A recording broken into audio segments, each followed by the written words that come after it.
see you. Yeah. And I always like to give you a gift. So this is my, like, shroom mates, you know, our connection through psychedelics. That's beautiful. And I added this one, train all day, JRE all night. And then I got the... Oh, wow. I got the mushroom guy. I got a mushroom playing a mushroom drum set with, like, some guy dunking on, you know. Nice. I wanted to model it for you, but I want to give it to you. Well, thank you very much. I don't know if it'll fit, but... I'm sure it'll fit. Here you go. Thank you. Yeah. There you go. And what is this fucking costume you're wearing underneath this? Jesus Christ. Joe, I've been cruising Austin. All right, where do I begin with this? Okay. where do I begin with this? Where do you begin with this? I touched down Austin yesterday, right? This is what they're like. You touched down wearing that or with the I face? had this on, and people are like, do you think they know I'm from LA? do you think they know I'm from out of town? No, there's a lot of people here like that. Let me do a call out to the Asians really quick. Asians, if you're listening, to all my gooks, all my jungle Asians, I've been here for 24 hours in Texas. Oh my God, I found a kaibichin place, awesome sushi. There's like 2 banh mi places, a halo place. Like, if you're listening, I've done the reconnaissance. I was on my bike. I went down Congress. I went through like Westlake. I rode all over town. Like, it was the best. Like, I had Explosions in the Sky playing. I watched Friday Night Lights when I got back to my room. It's like, this place is... I saw like maybe 2 homeless people. I rode around the lake. Barbecue's great. Like, that was my concern, right? I think the last time I did your show, it was the week you were about to leave. I talked to Jamie. He was like, yeah, you know, and I was like, this guy's not really going to, like, it's such a bold move. And like, I didn't even, like, time has passed so quickly. It's been like 2 years since I saw you. It's almost 3. Shit, it's almost 3, yeah. Yeah, I've been here almost 3 years. It'll be 3 years. Well, it'll be 3 years, Jamie. In May, it'll be 3 years that I looked. Yeah. And then August when I moved here. Yeah, so I look, when people tell me how awesome Austin is, I don't know the rest of Texas, but like Austin is like the vibe yesterday. It was like the weather, like everyone was out, like having picnics. How many days are you in town for? I leave tomorrow if you want to like I want to show you the club. Oh, I definitely want to check out the club, but like I was like checking out real estate on my bike just to be like, I was just looking like this. Yeah. Looking like this.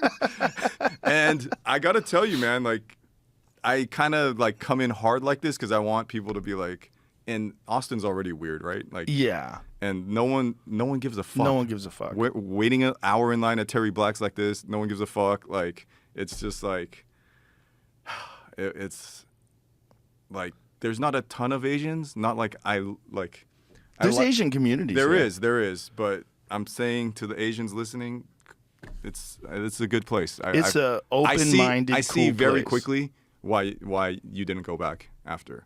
Like, yeah, I don't want to go back. I'm not going back. I don't want to go back. There's no traffic here. The people are so friendly. They're so nice. Yeah. It's like everything about it I love. There's so many artists here. There's so many musicians here. There's so many comedians here now. It's fucking thick with comedians. Yeah, and like, you think I like dressing like this? It's like, it's because I'm born and raised in LA. Like, I'd rather raise kids here and like have them not look like this. Like, sorry, mom. Like, fuck you. That's your fucking fault. Like, so yeah, it's a great place to raise kids. Feels very artsy. Yeah, like tons of art everywhere. Yeah. Like, and the deeper you get, like the more you're here, the more you'll see that. The more you experience that. What is your threshold for compliments this morning? Oh, generally not that good at them. All right. Well, I just have to tell you because once again, like, we don't talk very often, but when we do, and then like your voice is just on all the time because I got you playing. You're a great audio portrait artist. Like, the interviews you've done using, like, you've captured the essence, like the way a painter captures, and it's like the best of that person, right? Like, of that celebrity or that scientist or whoever. So you're a great audio portrait artist. Thank you. Just that move to like be like, LA sucks, and then lead the charge. And like, look, my driver my driver, like, I saw on the map that I was like a mile away, and I told him to like drop me off because I just wanted to walk a little bit like this. And he's like, "What do you mean?" It's like, "How are you gonna get there?" I'm like, "I'm walk." Like you're gonna walk to the studio? I'm like, "Yeah, like walk the earth, motherfucker," you know. And walking, you know, going down South Congress, and like your presence is felt. Like you've like kind of changed, like the comedy club thing. Oh my God, like that's amazing to like try to get into a comedy club. Like it's gone full circle. Like you've gone like from trying to get the spot at the comedy club to now owning one, and you're like, I'm gonna do it my way, and like all the things I didn't like. So that courage to like just cut your own path gives me courage, and I just want to say you're lovable. Oh, you're lovable too. You're loving, and you're love. Thank you. You are love. So I just wanted to. I appreciate you, brother. I just wanted to say that. Yeah, I just I just follow my instincts, and my instincts were, first of all, to get the fuck out of LA. I felt like it was just going to get worse. Yeah. I felt like the way the government is run there, they're just drinking the same poison that got them sick, and they're not going to change. And after all that defund the police shit and the chaos of shutting all the restaurants and bars and everything down from COVID for like a fucking year and a half, I was like, you people are incompetent, and you're not going to ruin my life. I'm going to go someplace where you're more free. Yeah. And this was the first place that we went in May of 2020. Right. And my kids loved it, and my wife loved it. I was like, let's go. Let's fucking move. So a couple months later, I was here. And you don't seem to come back that often. I don't like it. I don't like going back. It feels shitty when I'm landing. It's too many people, man. I think when you get too many people in an area, you devalue people. You don't appreciate them as much. They become absolutely. a hindrance. I live in a pretty nice neighborhood in LA.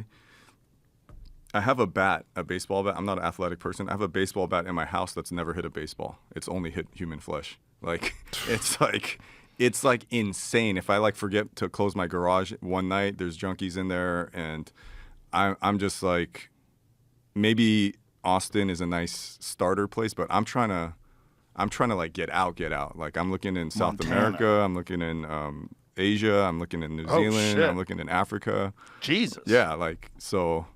I mean, Costa Rica for sure. Like, yeah, because you're right. That whole thing about things being too populated. Oh, and I have to, like, before we like get into it, like I have to, like, you came on my podcast like 15 years, something like something crazy, something like way in the early pod days, and it was like. So, and I've done your podcast a few times now, so it's like, I remember when it was live, and I would leave your studio, and as soon as I left, people would be like, yo, that was great. I was like, oh, shit, dude. So I always knew you had impact, but to come on your show the last time I came on, like 3 years ago, it's like standing on a soapbox with a microphone in front of the whole world. Like, in 3 years, like, not a day has gone by where someone doesn't say something nice or say, hey man, like I was gonna kill myself and I heard that episode and it's like, you changed my life, and I'm like, okay, it feels weird, right? It's weird, but in the way, I mean, Jamie, you could talk about it with like, you do the show and then you chop it up into like clips, right? There's people out there that chop it into like TikToks and reels, and there's one where I talk about the Hadza tribe, the hunter-gatherer tribe, that has 30 million views, and I don't know what that monetizes into for like YouTube or whatever, but I think it's like 50, 60 grand. So it's like the words are like you can like just, this is it. Like someone could get rich just like talking and doing this shit. And so after doing that show, and I'm just telling like my journey to Africa and how I felt being with this hunter-gatherer tribe, it like literally saved their lives. Like the money that came in, the amount of people that donated to the Hadza, the Maleka Foundation, the foundation people are calling me saying, what's happening right now? There's and like, this is like clean water for them. This is like, education, clothes, like all these things. And I'm like, wow, you talk about something on Joe Rogan and it could like save a culture, and there was so much, like the influencers that went out there. The guy with the red headband that eats all the crazy shit went out there. The Liver King went out there. Logan Paul, I've never met the guy, calls me like, bro, take me to Tanzania. Like, so there's like insane, like, and if you guys are doing that, like, please, however much money you're making from getting those views, like all those videos have like millions of views. Please donate back to the Hadza because like they need it. But yeah, I mean, the Rasuli, Shawnee, the guys that I know out there are like, the tourism is great. So it's like a thriving thing just because I talked about it. And like going off what you said, like I helped make a film. I was the cameraman on this film called We Are Hadza. If anyone out there wants, I just helped make it. It's just like the best documentary. It's like the first beginning to end baboon hunt and then skinning it, eating it. Like you feel like you're living that lifestyle. So I'm not trying to be like Harrison Ford in like a Mosquito Coast, but like I think Austin is a good buffer for the family. And then eventually I do want to fully go to kind of like, who am I kidding? Like not fully hunter-gatherer, but like fully like a culture where it's like not that many people. I know who all my neighbors are. I'm living like half like city life and half like there. So things are starting to steer towards going back to Africa for me. I mean, I'm not even close yet. I'm just saying like, I remember. What was it about that spoke to you so much that you want to be there more often? Well, like art, I'm an artist, right? And art is about expression and creating. But if you're saying I'm a professional artist, at some point there has to be a conversation about business, monetization, making money. And, you know, we could get into all the AI shit, which is crazy. But, you know, I go to Africa with the ego of like, I'm an important artist, you know, like, and I'm going to like, so my backpack is mostly art supplies, right? And I get there, and there's a cave that we're living in for like a few weeks. And like, you know, if the weather's nice, we sleep on top of the cave. And if it's, you know, really raining or something, we sleep under the cave. And in the daytime when like the real men are like hunting, I'm like, I'll give art lessons to the kids, you know? And because the kids have no art training, they're just raw, you know? And it's just what here's a bow and arrow, and they're just drawing like, and the drawings are like amazing. And I'm drawing them. And in my mind, these are going to be like museum pieces, or like I'm going to archive them when I get home and put out a book and like donate all the money back to them. And so we spend the whole day drawing, and I'm like, these are like some of the best pieces of art I've ever, because it was fun. It was like in nature. It's with these guys that are not trained, you know, and I'm looking at it and I'm like holding it like this, not to like, you know, smudge it or anything. And they're like, yeah. And then the tribe comes back. They're covered in blood. They got an animal. And I'm like, look at this art we made. And they're like, oh, that's cool. And we're on top of the cave. And they're like, cool. And they throw it off the cave. I go, wait. And I'm like, wait, what are you doing with that? I could have. And I go, oh, yeah, hunter. Like, they don't have anything. Yeah. They don't. Like, what do they have? A flat file out there? Like, and I was like, like, it just hit me so hard in that moment. They're so present. It's not about like, oh, I'm living in the moment and then I gotta like go home and edit it and like, you know, do. It's just like, we did it, we love it, and bye-bye. It's a piece of paper in the wind now. And I was like, you know, and there was one that I drew like, you know, and I had it sketched, and I was like spending a lot of time. I was like, I'm gonna try it too. And I threw it off the cliff, and I was like, more of this. Like, I want this thing where you just live and it is what it is, and less like anxiety, stress. How am I going to make money off this? And it's just, they're so happy. And look, I spent a lot of time with them, and I go back as much as I can. So yeah, to see them, like, you know, all the YouTubers that went out there, and I'm like, oh, there's Shawnee and Nona and Gonkida, and I'm like, fuck, they're like mini celebrities now. I mean, I don't know. Like, I feel like every time I go back to Africa, whether it's like Congo or Tanzania, which are like two completely different, you know, I I remember when I went to the Congo the first time I was 19, 18, in 1995. That was when you filmed that thing for Vice where you're looking for No, dinosaurs? the first time I went is when I went to look for the dinosaur by myself. And then Vice saw that I wrote an article about that, and they sent me back like 10 years later when I was 25 or something. Really? But I remember finding a missionary deep, deep, deep in the jungle. And he's like, bro, you think you're the first one? I was like, what do you mean? He's like, you think you're the first like lost soul that's come here looking for dinosaurs? And I'm like, I'm not. He's like, I've been here for 20 years, like living with these people. Like every 5 years, a weirdo like you comes through. And do you think you're really looking for the dinosaur? And I'm like, yeah, I'm looking for a dinosaur. He's like, no, you're looking for something else. You're either running from something else or you're looking for some kind of meaning in your life that you can't find. So you've pushed yourself to this, you know? And I'm like, fuck, dude, you trying to get deep with me, bro? Like, so yeah, I mean, I go back to Africa and like, it's hard for me to talk about this stuff without like sounding cringe or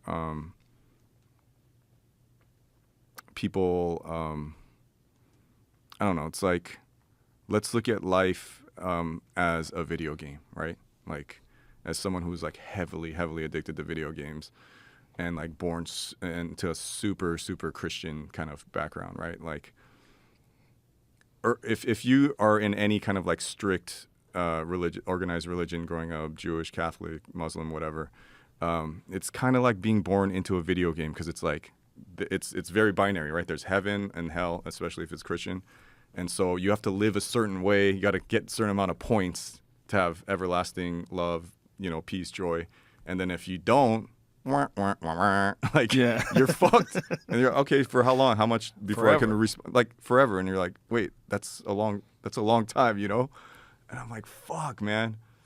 And so I don't subscribe to any organized religion. I consider myself a spiritual person, but like without making light or trying to be disrespectful, like if the things that I tried to figure out like a game, like a video game was sex, money, power, right? Like as an artist, I had subscribed to the starving artist like type, right? It was like top ramen, you know, holes in your clothes, like homeless. Like I was like, that is what a real artist is, until I met a successful artist, until I was like, oh shit, like you can have a manager and an agent and an office and like you can like not starve. And I remember at that point I was in my early 20s. I was like, man, people sure like talk about money a lot, right? Like it seems to be like this thing that causes a lot of problems in marriages and business. And I go, it doesn't seem that hard to me and I'm saying this as a guy in my 20s that's poor. I'm like, what if I just like try to be as rich as possible for the next 10 years or 5 years? Like, what if that's my singular focus? And so I did it, and it, you know, it was a lot of work, but like the video game of money is over for me now, right? Mm-hmm. Like at every industry, gambling, the stock market, like even like people go, oh, that's like this Korean Forrest Gump, and he was like this homeless guy that like got lucky with Facebook. I'm like, that was like a lot of work to make that happen, you know?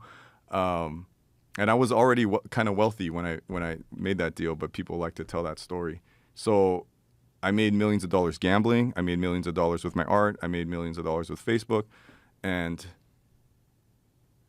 it was a lot of hard work, but I'm like, it's kind of, if I wanted to, you tell me how cringe I sound and I'll just stop. But I'm like, it's not going to be that hard for me to become a billionaire at a certain level, right? Like I've amassed hundreds of millions. I'm like, if that's my goal now, if that's my video game, and then I know billionaires. I mean, Sean, Parker, and Mark being the most, but I know tons of like secret billionaires, right?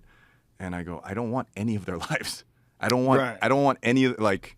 Yeah, but it's just money. You don't have to have their life, right? To have money, right? And you don't have to think about money if you have it. Right. The problem with money is people become obsessed with it because it's so difficult to attain, and there's so much societal value put on being wealthy.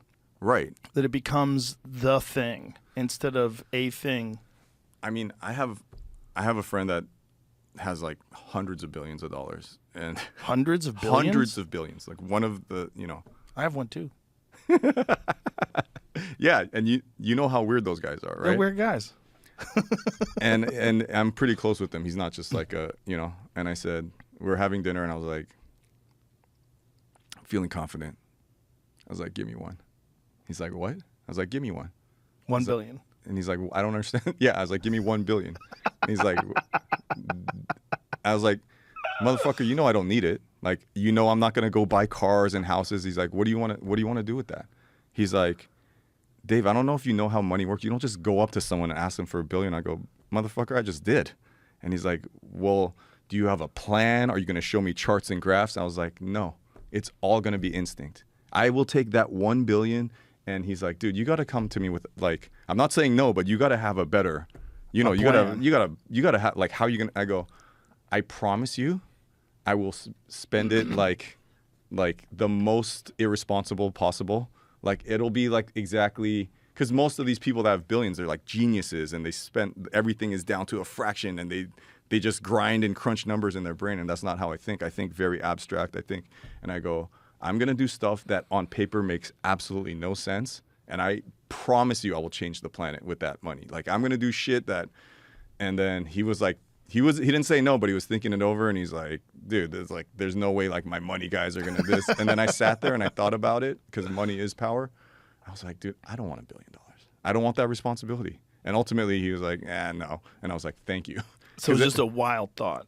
Yeah. Spontaneous. Yeah. If he had given it to me, he would have fucked. I would have been like those weird people. I was like, I don't want to touch that. I don't want to touch that. You would have tried it out for a while. Right. You would have tried it out for a while, and then you would have gone back to being you. Right. And then so that game of that video game of money has it's not fun for me anymore because I've so years ago, like 2009 was my last art show where I actually sold stuff for money, and I didn't feel good. It was like my galler Steve Lazaridis is like Banksy's guy, and he's like, Choe, like you're on fire. Street art's on fire right now. Like, what do you want to do? I go, it's gonna be in LA. It has to be in LA.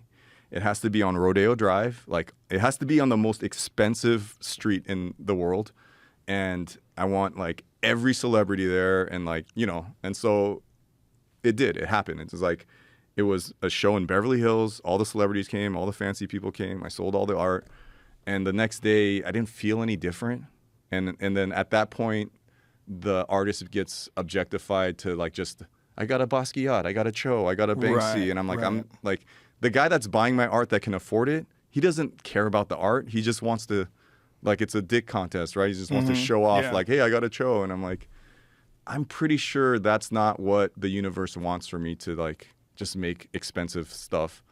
So at that point, I told my manager and everyone I work with, I'm like, everything now is free. Like painting with kids, painting with guys just out of jail, painting with at-risk youth, murals, museum, anything where it's free. That's what I'm about. I'm not, or if I like someone, I'll just trade or give it to them, but I'm not selling shit anymore.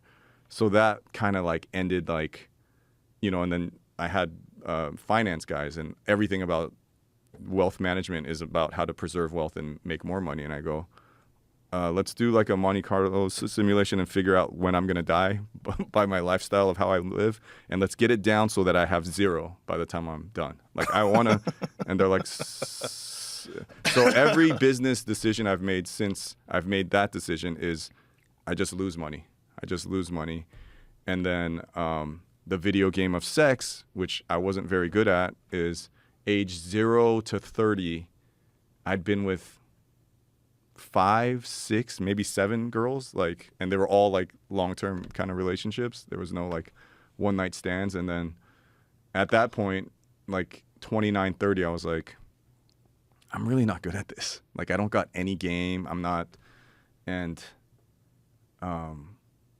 like the same way, if you saw me in my 20s as like a street urchin, like street kid, and he's like, I'm going to be the richest artist in the world, you'd be like, you know what the odds of that happening are? Like, it's ridiculous. In that same way, and like not to sound vulgar or you know objectify women, but that's what I did at that age. I was young and I was like, I'm tired of the Asians are like sexless, small dick, you know, the math nerd. Like, I want to fuck the most amount of women as possible. And that was even more ridiculous than me saying I want to be the richest artist. And then I just went on a tear for a decade, right? Like, it was awkward at first. And then, like a video game at the end, a combination of like a comedian working out their material, right? And with the oncoming social media and all the, you know, internet stuff, I could figure out on the dates I've been on which material killed. Like, what did I say to make what girl laugh, and you know, and I would have all of those like a crazy person like in my notes folders, and I could say the perfect combination of words to make a girl laugh, or like, so using everything at my disposal, anything like money, you know, fun, charm, like jokes, power, like I'll get you on this thing, or like just cueing in on what is it that you want and I can get you that. And, you know, I was sleeping with multiple women a day and I was like, this, like, you would never believe, okay, not you. I would never believe what I was doing. Like, I was every night, tens, like Victoria's Secret models, A-list celebrities, just like, I was like, whoa. And, you know, I got to a point where I was like, my friends and I debate of, they're like, you were like a week away from sucking dick. And I was like, it's probably like more like 2 days away. Cause it just gets there, right? Like, I was just like in rooms, like having threesomes, group sex. And I was like, I'm an artist. I should, you know, and my parents were convinced I was. Like, I was in a car going to an art show with my parents in Mexico City. And my mom, you know, she's like completely invested in my career. And she's like, hey, you know, Andy Warhol used to do like 10, 20 push-ups, and then his mom would give him like a Snicker bar. And I was like, that's an interesting fact, Mom. I didn't know that. And he was gay. And I was like, oh, okay, cool.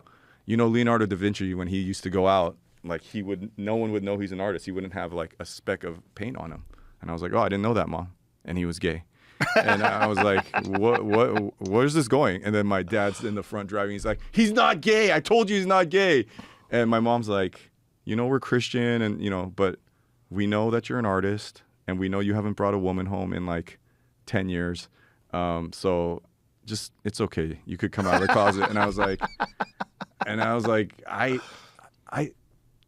I love being gay so much. Like, I'm not, like, I almost wish I was, right? Like, when I play like Dungeons and Dragons or a role-playing game or RPG, like video game, or anytime I act or do anything that's like online or like a game, I always want to be a gay guy. Like, I just love it. I love that feeling. I want to play gay guys, if, you know, but I just don't love dick. I want to. I want to love it, but I just...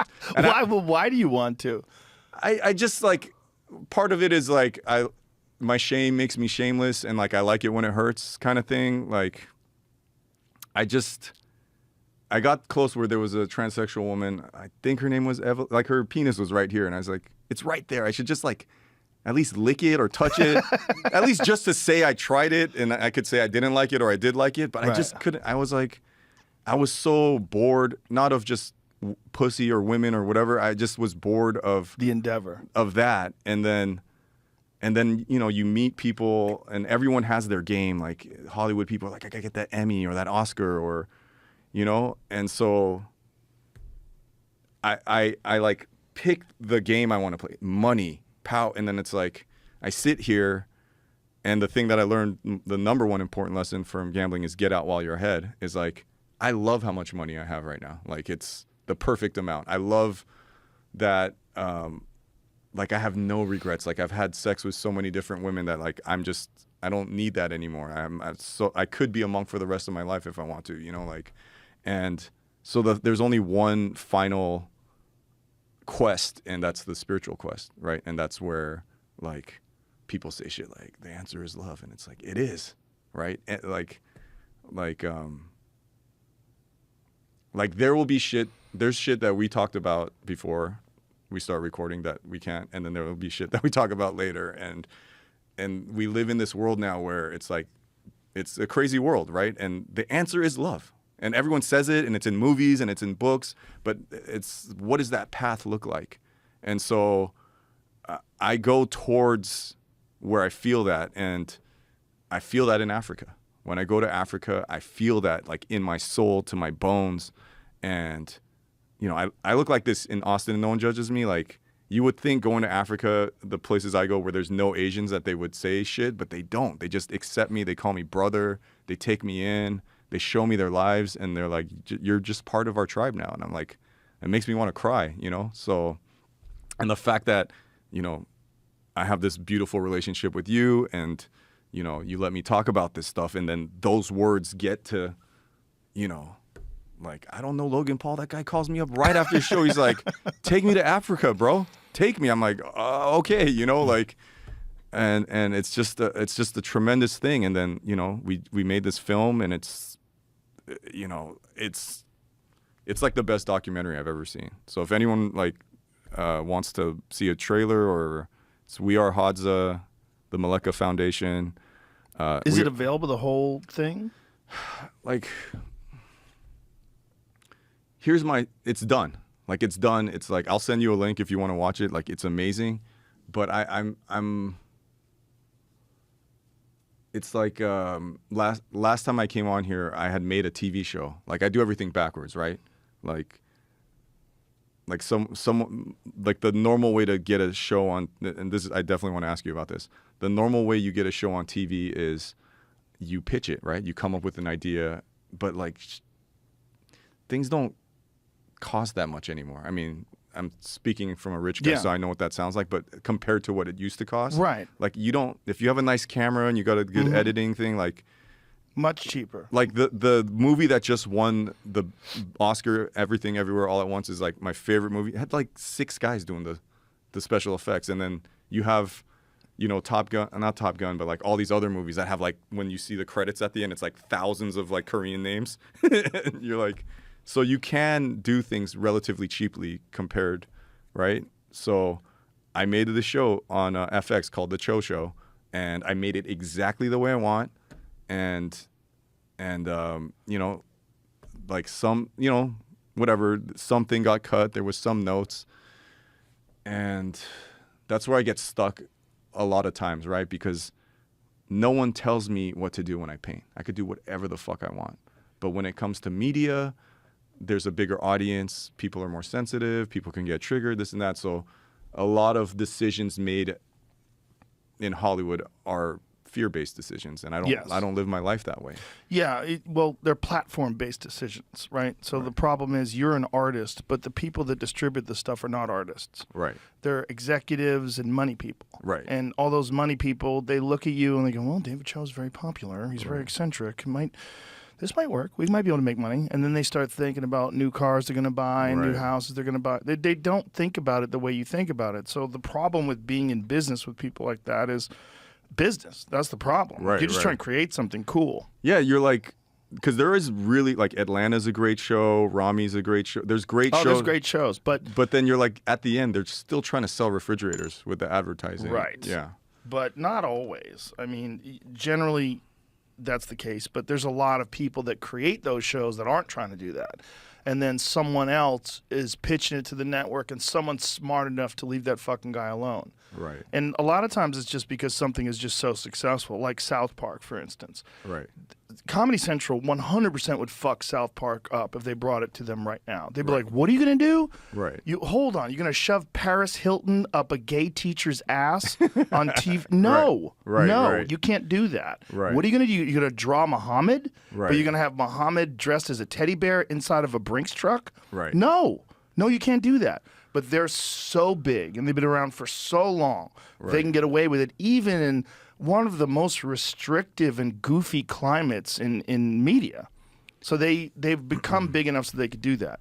So it has to be someone, you know, whoever it is, where they just leave you the fuck alone. And that's very, very rare. But if you just want to distribute something on YouTube, you can kind of do whatever the fuck you want. You can make something pretty incredible. I just helped like produce and like I was the cameraman, so it's not my film, but I'm like, I'm gonna have to talk to you about this because it's like I want people to see it because it's all the proceeds we're gonna donate back to the Hadza, but it's like Paco Returta, who's like the best. You know, I met him. He's in the Philippines. He made the Choe show. He's the one that edited this thing, and I don't like. It's not my movie. I'm just like there to help. There it is. Oh, there it is. Hadza. So the full-length feature film is just. Oh, that's just a trailer. This is just a trailer. I'll send you the link to it. But like, yeah, that's Nona. He's so funny. You're not gonna see any of the. That's Hannah Sparkman, the filmmaker. Wow. I mean, I was immediately drawn to them. I'll put it like this, Joe. Like, what is America's appetite or to see, like, it's not, you're not going to see it in the trailer, but like, they catch a pregnant baboon, right? They rip the belly open, the fetus of the baboon falls out, and the second it hits the ground, 10 dogs tear it to pieces. Then they love the protein, or what's the brain made out of? Like, brain matter. But like I'm not a nutrition. That's like, they know, like instinctually they know that has like fat or something in it. There's a lot of fat. So it's like the delicacy, like the animal like looks human. Then they tear through it, and like, I go in a cave. And it's white, right? The brain is like white and gray. And I shine a flashlight because I hear I hear that noise. And I turn the flashlight on and I see like 10 dudes like fighting each other to like scoop as much brain and this white shit all over their face. And then as they drop the skulls on the ground, there's a baby playing drums on the baboon skull heads. And I'm like, this is the craziest shit I've ever seen in my life. And I don't know if this is this is how people survive. Yes. But I don't know if that's just too much. I don't know if people. I don't think it's too much. It's real, and you know, that's how those people have been surviving for a long time. It's natural. As bizarre as it seems, it's natural. Yeah. Because we have a really hard time with people eating primates. Right. You know, my friend Steve Ranella, he filmed a show in South America, and he was with this hunter-gatherer tribe in South America. I forget what the name. See if you can find the name of the tribe. I think they were in Guyana, and they killed a monkey and ate it, and he had some of the monkey, and it was like you're very conflicted. It's very strange. Well, it's a primate. I mean, it's like imagine if you were in a different world, right? And just imagine this. And you go to a place where there's a friendly group of cannibals. And they have been hunting one specific type of person. Maybe like pale-skinned blonde people are the most delicious. Yeah.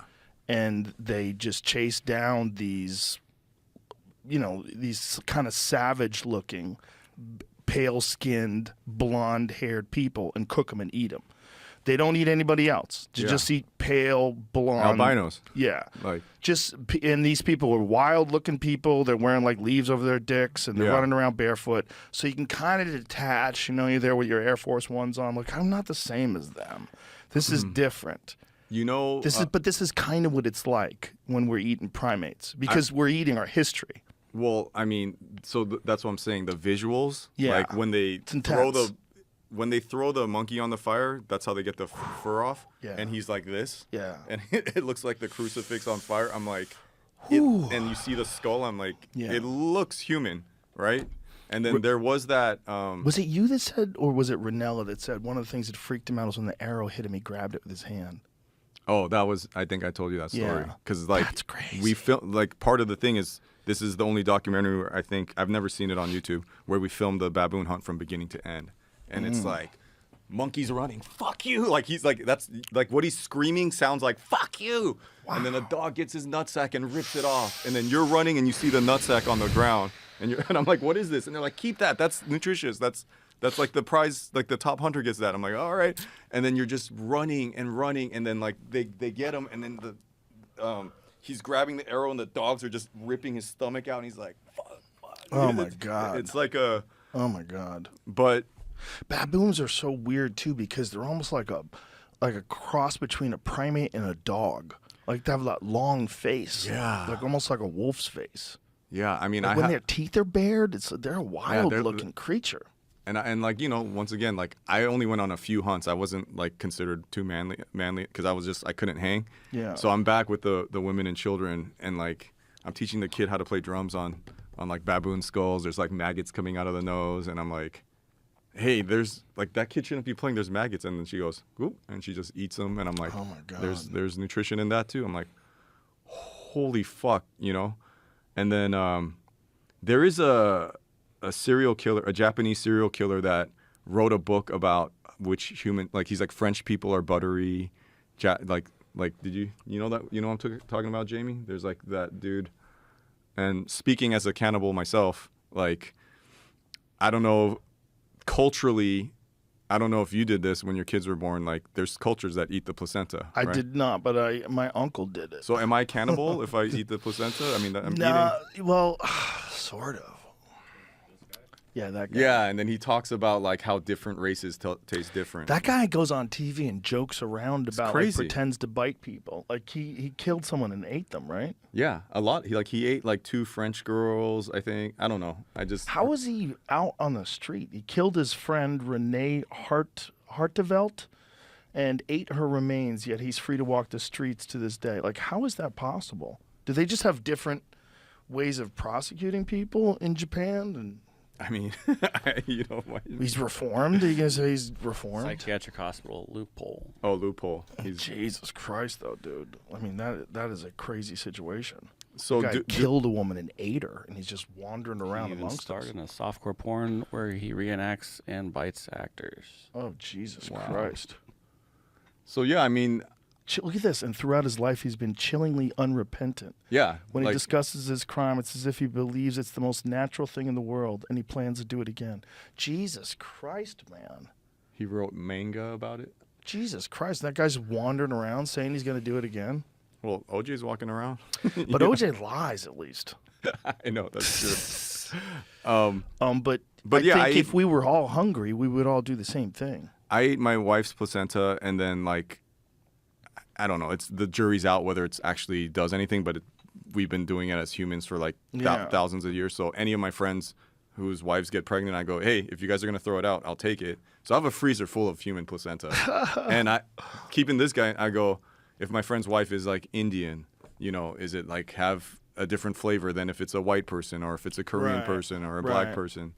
And yeah, I mean, that's just, I don't know, like. Crime scene of the meal. Jamie, come on, bro. Oh my God, this is meal, dude. Please take that away. Take that away. I don't need to look at plates of human flesh. Fuck. I mean, you've been to my. There's a giant difference between that and someone who, obviously, who's hunting a primate for food. Right. But there's just a thing that we have where it's closer to that than like eating a fish.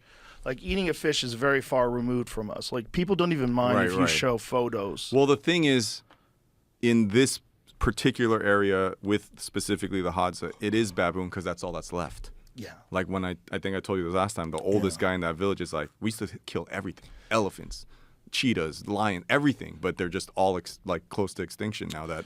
That's the last of us that's there. And it's totally like, we're in a cave. They're in a cave. Yeah. They run like this. We run like this. Like, it's fucking really bizarre. It's really hard when you're talking about this because I don't see a way for that culture out as humans expand. Well, I'm not going to pretend like I have the answer to it, but even when we go there, we let them decide, right? We're like, we raise this money. I work with the Maleka Foundation or even this movie. If it makes money, we don't go, this is what you should be doing. Like, we're sending them, the kids are like, we want to go to school to get educated so that we can like use words. And like, there's one guy named Shawnee, and he's like, did I tell you this last time? Probably, but it's okay. He's like the only, like, some white lady took an interest in him. So this is straight up Crocodile Dundee. Like, he is like, he can like run up a tree and kill a squirrel with his, like rip his head off and eat it. But he's the only one that went to law school. Wow. So he speaks Swahili, Hadzabe, English, right? So he can wear like a suit and tie and then still have like the Hadza headband. And he's the only one that has ever, as far as I know, that was able to get all the proper paperwork to leave to come to the U.S. So he stayed at my house when he came, and I got him a shrimp. I took him to like every like insane restaurant. He'd never been in a swimming pool. He swam in my pool for like 7 hours. He was like trying to drink the chlorine. I was like, dude, don't drink that. I took him to Fogo de Chao, and he was like, leave the sword. You know, they brought out the shrimp cocktail, and he was like, oh, you guys eat scorpion? I'm like, bro, that's not scorpion. It was like everything, everywhere I took him, he would eat it with his hands, like at these like gourmet restaurants, and he's like, and like grease is just going down his arm, and it was like, he had like the best time. But he's like, I'm so glad I went to law school, so now I have the tools to go fight for my people. And I don't know what the answer is, but yeah, That's amazing. It's like, That's an amazing story. How alien must it be to a person to see an entire pool filled with water that they can't drink? dude, Well, these people are drinking out of puddles in that the documentary that escalator you showed. going up the escalator, Yeah. like, yeah. But you showed these people drinking out Yes. of puddles. Yeah. And imagine they're looking at this crystal clear water and they can't drink it. You're telling them they can't drink it. Like, Right. what are we doing with chlorine? How bad is that shit for your skin? Dude, that's the worst, man. It can't be. Is chlorine bad for you? Like chlorine from the pool? How could it be good for I have you? the rich guy pool now. The Salt water. No, it's the next one. Oh, there's a next one. Oxygenated pool. Oh, shit. Yeah, it's fancy. Really? How do they do that? Dude, I don't like. I go to another rich guy's house and I say, oh, How? and they How'd you go, get oh, that? you have chlorine? Dude, you got to get a salt. I go, okay, I'll just do whatever you tell me. And they go, we got the saltwater pool. And then I go to another rich guy's house and they go, I went to Sia's place and she's like, oh, I have the oxygenated pool. I'm like, all right, give me his number. So it's like, if the whole system, the power grid, everything goes down, you could drink out of that pool. There's no chlorine in it. That's Like, awesome. I think the best water that feels like ocean water feels the best. Yeah. Like when you swim in ocean water, there's something about ocean water where it's not just water. It feels alive. It feels like you're dipping into an ecosystem. You're not in a petri dish. Like a swimming pool feels like a petri dish. You ever snort it? Snort? Yeah, Ocean water? Yeah, like What do you think the answer to that question I don't would be? know, like, but you. I mean, accidentally. Yeah, my Yeah. dad says I've got that it up my nose cool. accidentally, but I didn't snort it for effect, though. I'm not trying to do it but there was, when I meet old healthy people, I always ask them like, "What's your secret?" And he said, "I snort salt water like when I go swimming." And he takes a little bit in his hand and he swims and he goes, and it burns like this, and he goes, and this guy swears by it. He's like, "I fucking love it." And I'm like, "All right, So I tried it. It did burn. Well, isn't that a lot like a neti pot? Like, Yeah. people do that to clean their nose out, right? Yeah. I read about someone who had this might be propaganda. This might be against the neti pot industry, but there was someone was using a you, neti neti pot pot. and they got a brain, some sort of a parasite. And Look, they died. there's always going to be like one, right? There's always I going know, to be. but we should live in fear. That's what I'm saying. We should just live in fear. I snort salt water. In Seattle. Is it real? Yeah. What is it? So someone in Seattle, what did they just snort? A man dies of a brain-eating amoeba, possibly from rinsing his sinuses with tap water. This one is in Florida. Oh, that's in Florida. So there's more than one. You heard Steve-O's bit about this, right? No, but if that shit gets in your brain from tap water, like what about when you swallow it? All right, you saw You have to boil it? You saw the Hadza drinking the brown water, right? Yes. It's not that water has like cow poop in it, and like it's disgusting, right? When I met Steve-O, he's like, when his family traveled a lot when he was younger, and he said when he goes to other countries, they always tell you don't drink the water in Mexico, don't drink the, and Right. he'd always do it, and so he'd get like crazy diarrhea, get sick. But now he says he has the most insane like gut biome, and and he never gets sick now, which like he seems like he should be dead and he isn't. And so the Hadza have a very similar thing with them. They have an insane micro gut biome, like the most diverse ever. So if I drink that shit, that brown water, I'd be dead. You'd like, be fucked. Yeah, I'd be Yeah. fucked. Do you know what Joel Salatin is? Joel Salatin is he's one of those guys who's he does these farms where all the animals on the it's called polyface farms. All the animal on the farms, they all work together. It's like it's called regenerative agriculture. Yeah. So there's no pesticides, no herbicides, and it's all just about moving the animals around and having them. And he drinks out of the cattle, those fucking buckets where the cows drink out, those long trough? The trough, Yeah. He drinks the water out of that for his own gut biome. All right, so, okay, you're the perfect guy to, I'm like, you've offered to give me on it shit, but I just buy all of that stuff anyways. Like, in the same way with the oxygenated pool, there's like, you live a life very similar to mine where sometimes we meet people and they go, hey man, if I had your money, this is what I would do, right? They tell you what they would do, right? So at one point I'm sitting there winning the video game of money and I go, you came to my warehouse years ago, right? Like, yeah. I'm like, I had this like 20, 30,000 dope spot downtown. That was dope. But I was like, dude. I was like, damn, this is how famous artists should live. This is fucking badass. It was badass. I was like, yeah, that's because if I went over your house and it was like IKEA furniture or some shit, it would be so boring.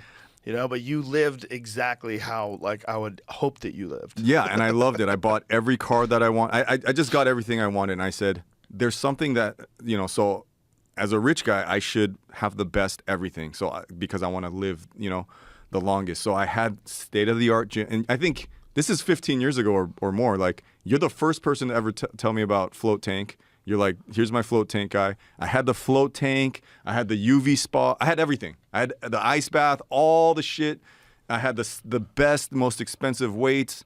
The smoothie that I'm having every morning is like $1,000. I don't know if it's 1,000, but it has placenta, human placenta. Jesus. It has 2 eggs, shell on, not washed. Whoa. Banana sticker on. Shell on, not shell washed. on. I saw Arnold Schwarzenegger do it. So banana peel on, like a whole bitter melon, like the most disgusting shake ever. Like every single powder at Erewhon that costs like $100, the $300 like honey, the Manuka honey, Siberian cedar pine oil, like every single thing that someone says is good. It tastes like shit, and I just down it. And I have like the $600 trainer that shows up to my house, and I realized like it was kind of like I'm gonna live long and be healthy, but like it felt lonely. I'm paying a guy to be here, and like the thing that I was missing in my life was accountability, because there's no I want a life where I have no accountability. I want to be like a kid. I want to be Robin Hood or Peter Pan forever. And so people were like, oh, if money will keep you accountable. If you're paying someone $600 an hour, like you're definitely going to show up to that appointment. I'm like, no, I'm not. So I found this guy, this rogue trainer that like my friend was like, I know a guy. And I was like, well what's this guy? Like the money thing's not going to, he's like, he hits you. And I was like, hits what? You? Yeah, he hits you. You got to sign a contract and stuff. And it's like, are you okay?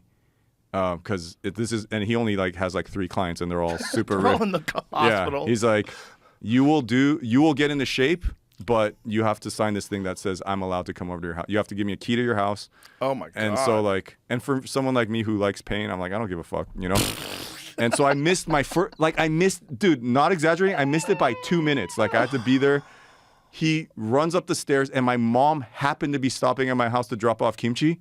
So she sees a huge guy, Russian guy, run up the stairs and start pummeling my sternum.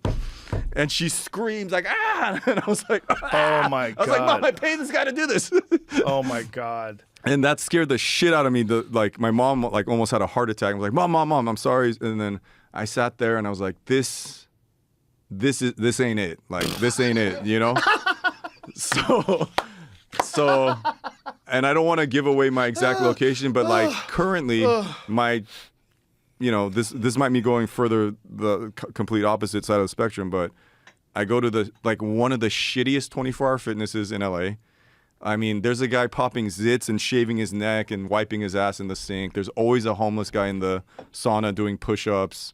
Like, it feels like a lot of homeless guys have the pass to this one, and they just go there to like shower. Up. There's always someone about to like looking like they're about to give a hand job in the showers or like in the sauna. And once in a while I get recognized or whatever, but I go there with my friends. It's communal, like, I don't know. And I'm like, I don't know if this is it either. So it's like, it's either running top speed to hunt food with the Hadza, the super, super rich guy program on this side, the kind of like, you know, showering with homeless guys and getting hand jobs at the 24-hour fitness. And I'm like, I want, you know, like I have a family now. I want to like have a healthy life where I live, but just I haven't found. The thing that speaks to me the most is the moving to Africa right now. Maybe not Africa, but like close by where I get to be in like a not populated area where I'm closer to nature. And I mean, like, once again, dude, only been here for like one night already, but Austin is just, I mean, it's just amazing. Like, this is. We should probably stop talking about it. Too many people are moving here. Yeah, and I don't know if they want people that look like this moving here. Of course they do. It's interesting. What the thing they always say about Austin is keep Austin blue and surrounded. So like what keeps it in check is it's surrounded by real Texas, like real country Texas. But Austin, the city, is very progressive, super progressive. And I think it's a perfect combination because I think the two of them balance each other out and keeps everything in check. Progressive people in Austin are much more reasonable than a lot of the progressive people that I met in LA. It's just a generalization for sure. It's definitely But they're like an anomaly. they're Texas people. Right. You know, it's like there's a deeply rooted independence in this state that came from how difficult it was to settle. Yeah. Like there's this fucking amazing book, the Comanche book. What is the name of it, Jamie? Empire of the Summer Moon. Empire of the Summer Moon. It's a fucking insane book about the Comanche who lived here. It's one of the best books I've ever read. I've read it twice. All right, I'm going to check that out. It's really good, dude. And it's all about the history of this state was so difficult to conquer because the Comanches were the best at riding horses and they were best at raising horses out of all the Native American tribes. And so they had these massive stockpiles of horses. Yeah. And they would ride on the horses and shoot arrows before the guys could get off a second shot. Because the whole thing about old school guns like muskets. It was like this shit. Exactly. Right? They kept the arrows in their fingers and they would fire them off one at a time. You do that shit? I can't do that. No. But they like could Hawkeye. do. Yeah, that's crazy shit. But they could do. There's a dude that does it though, Lars Anderson guy. Faster than shooting a gun. Yeah, check out this guy. There's this guy we've had him on before, but he's actually bringing back these old methods that people actually forgot, mostly based on artwork. Like he's looking at these artist renditions of guys with multiple arrows in their fingers. Whoa. Yeah, so that was about Empire of the Summer Moon, right? All right, I got Yeah, it. It's in there. But when you see him do it, it's really impressive. Look how, shit. watch how he can do shit. this. Oh, shit. Oh, shit. Yeah, so he's got them all stacked up there, and he's just lining them all up one at a time. All right, I got it. Insane. I'm going to come to Austin. I'm going to learn how to shoot like that. I'm going to, like, take... You'd have to meet that guy. Yeah. I don't think he's in Austin. I don't think he's American, right? Isn't he somewhere? I'll take years to learn to do this, and then I'll bring this skill to the Hadza. Oh, yeah, if they knew it. Well, if you just brought them fucking compound bows, they would be infinitely more successful. But what I was saying before about them, though, was that if... Did you see that last shot? He was like... Yeah, no, he does crazy shit. He was like on the horse like... But look how he can run and do this. It's really impressive. See, look, he's on a horse and he's shooting his things. face is just so monotone. He's just like... They think that's how the Mongols did it too. And there's even some really ancient photos of hieroglyphs in Egypt that depict arrows that are held in a similar way. So they think, I mean, it makes sense. I mean, it's not like he's the first guy to figure this out. I mean... Pretty interesting shit. Austin, like, I don't know any of that history, but, like, it is definitely... I've never been to a place like this. It's, like, surrounded by all this, like, red parts of Texas. Mm-hmm. It's just... That's where the balance comes in, though. It feels loving. Like, the people, are, like, just in, like, the lady at the hotel and the restaurant. Like everyone's super nice. You're not that landlocked because you could like what's 2 hours away to the water. Right. I don't know. It's like I'm feeling it. You know, as long as like there's some place where I could get kimchi, like I'm good. I'm sure there is. Dude, I have a question for you. That you're the perfect person to ask for this because people that don't know this about Joe Rogan used to be an actor. Well, I've done some acting. I wasn't very good at it. I was good at sitcom acting. I never did like real acting. No, you went hard like on NewsRadio and like. But that's sitcom acting's not hard, man. It's like the hardest shit is like Daniel Day-Lewis, Joaquin Phoenix acting. Okay. That's hard acting. But like just playing a guy and saying a funny line. So you don't it's act pretty anymore? Easy. No. And like, there's no project that you would come back to. I'm not interested in it.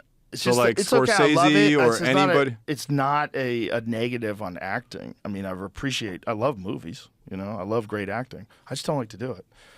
All it's right. just too many hours. It takes too long. It's not what I'm interested in. You know, I'm more interested in podcasts and stand up, and I don't have enough time to do anything else other than UFC commentary. So there's no project you can think I'm just of not interested. if it was like a one-day shoot or Yeah, something. it's great. Wow. Yeah, there's other. I don't want to play baseball either. It doesn't mean I hate baseball. I'm just not interested. Okay. Well, Like I don't want to do anything like just because it's a job.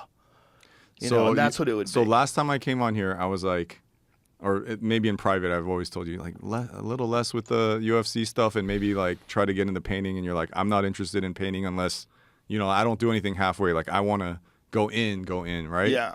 And like, I can't even remember the last time I was on Howard Stern, but it was like 15 years ago or something. And either I said it on the show or after it ended, I was like, because I know he's interested in chess and photography and whatever, I just was like, he has like the soul of an artist, and I was like, you should get into painting. And now, like, it's sad for me because I feel like he should have also got out while he was ahead. Like whenever his contract ended, he should have stopped. He's kind of feeling to me like my dad talking at me or down to me now. He does a little bit of that. But his I watercolors, think that's a natural thing that happens to old men, though. Jamie, if you could I'm find probably going to be doing that soon. Oh, definitely. I hope not though. I'm going to be talking down to people soon. You well, youngins, get I your think shit together. I think you'll be more accepting of being talked down to if someone looks like this. Yes. But his I'm just joking watercolors, about that, of course. his watercolors, he just like paints all the time now, and they're better than most like artists. I'm sure. Like he just He's like a brilliant guy. he like went into it hard, you know? Look, that guy is responsible for all this. If it wasn't for him, I mean, we got ahead of the game. Yeah, like- because of the Howard Stern show. That's very good. You know this what is recent. Yeah, that's what I'm saying. Like, So how long did he take to be able to paint like this? I think he just dedicated like 10 years to it, you know? And he's Wow. like, and it's honestly probably why he's not that good at broadcasting anymore. Because he's interested in Yeah, that. because he's like, and Yeah. you could tell, like, that's a really lot. good, It's man. really good, That's right? really good. Like perspective. I mean, shading. I offered everything. him art lessons Wow. after I did his show. I was like, hey, dude, if you ever want to like, and he's like, I'm not even Look close at that. to. It's great. Like You might be right about that. Maybe that's like his primary focus now. So I always remember, But you know, it's also probably like that's why he doesn't go into town. I mean, look at that shit, dude. He's Yeah. like, and those things are tiny. Those are like with those tiny brushes and. it's really incredible. It's really incredible. But of course, it just like makes sense. Like when I heard that he was like really into chess, I was Right. like, oh, of course he is. That makes sense. It's like whatever led him to figure out how to be the biggest broadcaster in history, that kind of energy could apply to anything. And you're seeing that with If the you're doing watercolors. that, Yeah. then it's like that took away from, you know, you only have certain hours in the day. Right. And like that's not like a casual, like he's going for it. Right. Like that's like he could sell those in a gallery, right? I wonder if they're complementary though, because some things I think other activities are complementary. There's like cross training. That's no talking. Like he Yeah. uses that's like quiet, Yeah. nobody, like silent. That's meditation. But, you know? but my thought was, I wonder if that stimulates the mind in a way that might actually make him better at talking to people. Because oftentimes that does happen. Like when you get good at another thing, like you get better at certain aspects of other things that you do that are like correlated. So can I tell you what happened? And I would love your feedback on it. Yes. So I'm kind of like, I didn't realize it, but I'm kind of like that too, right? And just being born and raised in Los Angeles, people go, "Are you interested in making movies or being an actor?" And I never really put it together, but I was like, why would I want to be an actor? Like, the only roles available for Asians are Kung Fu Master, which I'm not that good at martial arts. I am an MMA artist, mixed media artist, but not that kind of artist. And I'm not, what is it? It's either like nerd, like math geek, waiter, like it's just, I'd never seen an Asian guy be the lead or something. So it just like I killed the own dream for me, in the same way when I give art lessons or play with like someone who's not an artist, the first thing they always throw out is like, I suck. And I go, why did you do that? Why did you just like do that to yourself before we even started? Yeah. And it's because we do that from the day that we can talk and walk, right? Well, we Someone also goes, do that to express humility out of respect for what you do. There's like That's people true. say things like that just because they're a fan. Like if you asked me if I could draw, I'd go, I could draw pretty good, but I kind of suck compared to you. I would say Okay, that's fair. that's why they're doing it. They just don't want you to think like, oh, I'm a fucking artist too, bro. Like they don't want to come off douchey. They're fans. I hear you. Yeah. And that's fair, but don't you think at a young age, if they see like a kid being strong or doing something athletic, they go, oh, he's gonna be a football player, and you already start getting boxed into. Like if I start drawing and stuff, they're like, oh, he's gonna be an artist. So in the same way, I killed my own dream because I was like, there's just nothing. Like if the movie in my head, I am Indiana Jones. I'm the fucking Wolverine. I'm Batman. I'm all those things. But I wouldn't have that role if I got it. So I just killed the dream for myself. In the same way, I grew up in a lot of different mixed neighborhoods. And so my dad, who's a great athlete, he plays every sport, would take us to like the playground, and there'd be all these black guys playing basketball, and he could sink it from anywhere in the court, and he'd give us the ball and go, now your turn. Keep in mind, I've never thrown a basketball, so it's like the second I miss, Mr. Miyagi, it's like it's not a safe place to make accidents and whatever. Now at age 46, sometimes I go with my artsy friends early in the morning, like 5:30. We all have kids now, so we go early in the morning before anyone's awake. And because the threat of being made fun of is gone, I'm like, I'm pretty good at. I'm like, I can fucking throw a spiral. Like I can catch I'm like, oh, holy shit. And then same thing, like when I work with people where they know that they're not being watched or whatever. Right. I'm like, oh shit, like you're really good at drawing, Yeah, that holds people back with everything. That holds people back. Performance anxiety holds people back in fights, holds people back with comedy, So I wasn't trying, like, I'm like you, I'm not trying to be an actor or anything, but during the, every time I've been on TV, it's just either as myself or like a cartoonish, exaggerated version of myself. And so my ego got a little bit inflated because it was like thumbs up my hitchhiking show or me going looking for a dinosaur or, going on Bourdain's show or Dave Chang's show. It's always just me. I'm not acting, right? And then because I was doing all these like kind of cooking, Dave Chang, you know him, the chef? I don't know him personally. Yeah, I was doing this show Ugly Delicious with him on Netflix, and Marielle, the producer of it, is like, do you want to be a food judge on like Top Chef? And I was like, fuck yeah, like I want to go eat good stuff. And it was this Jonathan Gold episode where he's he's like the best food critic in LA that had passed away. So this was like out of respect to him. And Jon Favreau was there, and he has his own cooking show with Roy Choi called The Chef Show on Netflix. And I had heard that he had just gotten the Star Wars gig to do The Mandalorian, and I have mixed feelings about how much that I'm a grown man and I still go to the comic book shop every Wednesday and all that stuff. But like, I love superhero stuff. Like I love Batman, Spider-Man, Superman. I love all that shit. I love all the Star Wars stuff. Even though most of it is all shitty now, I still love it. So I told him, I don't know when I'm ever going to meet this guy again. So as we went to Tacos 1988, and as he got in the car and the valet pulls up, I go, hey, good. I didn't want to be the fanboy guy, but I was like, hey, congratulations on getting that Star Wars gig. And he's like, oh, yeah, thanks, Dave. And then the guy's giving him his keys and he's about to drive off. And I go, yo, put some fucking street art in Star Wars. And he's like, what? And I was like, the Alliance, the Rebel Alliance, like every time in history, the Great Wall, Russia, Vietnam, it doesn't matter. Anytime there's a war anywhere in the world, there's art, rebellious art, right? There's posters, there's graffiti of saying like, fuck the system, fuck the man, down with the, whatever. I'm like, in Star Wars, you have like Nazi type characters, you have all this like fighting, and there's no like graffiti. And he goes, "You're right, Dave." That's a very good point. Yeah, and he goes, "You're right, Dave, and you should do it." And I had just had my kid and stuff, and he's like, I'm like, dude, I'm not trying to look for work right now. I'm just saying someone should do that. He goes, "You're right, and it should be you." And I was like, fuck, man. So I get this, and it was fun for me. And I went, and I went hardcore nerd. I was like, okay, Jawas are like this tall, so the graffiti would be like this, and Luke Skywalker would not be known on this side. So I'm like learning the Arabesh language, the Star Wars language, and I'm layering the graffiti so it would be accurate. Like I'm like going total nerd, and he goes, all right, and he tries to pay me, and I go, dude, I haven't gotten a paycheck in like 10 years. Like I don't want to get paid. And the guy at Lucasfilm is like, you don't want to get paid?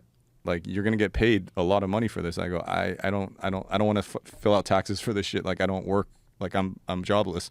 And he goes, you're the first person that's ever denied a check from Disney. And I was like, no, I'm not. And then I go, put me in, coach. He's like, what do you mean? I'm like, put me in for like just so I could tell my friends and shit that I was in Star Wars. and so 8 hours of makeup. 8 hours of fucking makeup. Look at that shit. Like fucking prosthetics, So I have 1 second of screen time. That's like the camera panning, and I had to do and they put like paint speckles. Like they made it look like I was the guy that actually did the graffiti and Oh. So this is the first time I'm on TV acting, like not as me. So I go home, I write a short story about the backstory of my character, and I go, oh, it's too boring for me to scream in English. I'm going to learn Huttese, Jabba the Hutt's language. So I'm out there. I got 5 pages of dialogue. Like we're at a gambling ring. We're betting on Gamorrean guards fighting. So it's like a fight scene, and it's like fuck him up, Chris, like all that, and I'm saying it, Nichu Jujuman Hachaka Tupu, and like everyone's like, dude, you're a fucking extra that's in here for 1 second, and no one asked you to learn Jabba the Hutt's language, and but I didn't know how to not go hard, with it, and then So did they tell you to not do it? they didn't. They're like, I'm the extra hanging out there, and I go, hey, just like I know, like this is just me being me. I'm like, I'm not trying to get more airtime or whatever, but I did write a backstory of how I ended up I am a gambling addict. This is how I ended up at a Gamorrean guard gambling thing, and I give it to Jon Favreau and Dave Filoni, who are like the showrunners, and they're like, yeah, we'll get right on that, Dave. So That's hilarious. So I'm like, wow, I'm not like I went kind of all in, like I wasn't, So anyways, it was enough. I was like, that was great. Then I get a call one day from Ali Wong and Steve Yeun at the same time. They're on this new show on Netflix called Beef from A24, and they say the same thing. They go, Dave, have you ever thought about acting? And I'm like family, dude. I'm like chilling, trying to figure out how to get to Africa. Like I'm not trying to do this. And I go, what's the part? And they're like, well, it would be filming in LA. It'd be for like 3 months, and you'd be playing an angry Korean guy. And I'm like, well, is that how you guys see me? I'm pretty chill, like in my normal life, like I'll tell you all this shit later, but like I kicked my parents out of the mansion I bought them because I asked them a million times not to do certain things, and they didn't listen to me. And I was like, I'm not like making crazy requests. It's just like I've learned what a boundary is, and please don't cross it. And they did. So this is my real life, right? My real life is like my brother, my family. Like when they fuck with me, I go, I'd ask you like not to do that, and if you do that, then I'm gonna have to remove. Like that's my normal life. But in this TV show, I'm like, fuck you! Like I'm like waving my gun out, like, and they're like, the character's name is Isaac Choe, and I'm like, that's not that far of a stretch, And so I go, why don't you guys hire an actor, like a real actor? And they're like, there's all these people coming in casting, and they're like playing to be like Asian gangster tough guy, but you're just an asshole. And I'm like, should I take an acting class? Like, I don't want to, like, you know, Steve Young's like Oscar nominated, like Ali Wong, like, they're like, no, Dave, just come in and be yourself. I'm like, fuck you guys. So I come in and I thought they were offering me the part. So I come in and it's an audition and I go, I'm too fucking old for this shit. Like, I'm too fragile to like They didn't make a distinction when you were having a conversation. How casual was this conversation for you to come into a movie oh man, or a television show? I mean, I went in and I just like, I want to do a good job. So I fully yeah. But you did know it was an audition. I didn't. I thought they were. That's so I thought they crazy. were asking me like, "Can you do this?" And I was like, "All right, fuck it," you know. So I went in and I'm like sitting next to the 10 other guys that are actual actors, and I'm like, "Oh, I'm not gonna get this part," you know. And then I do my part, and I'm like waiting by the phone, like, I hope, validate me. I hope you like me.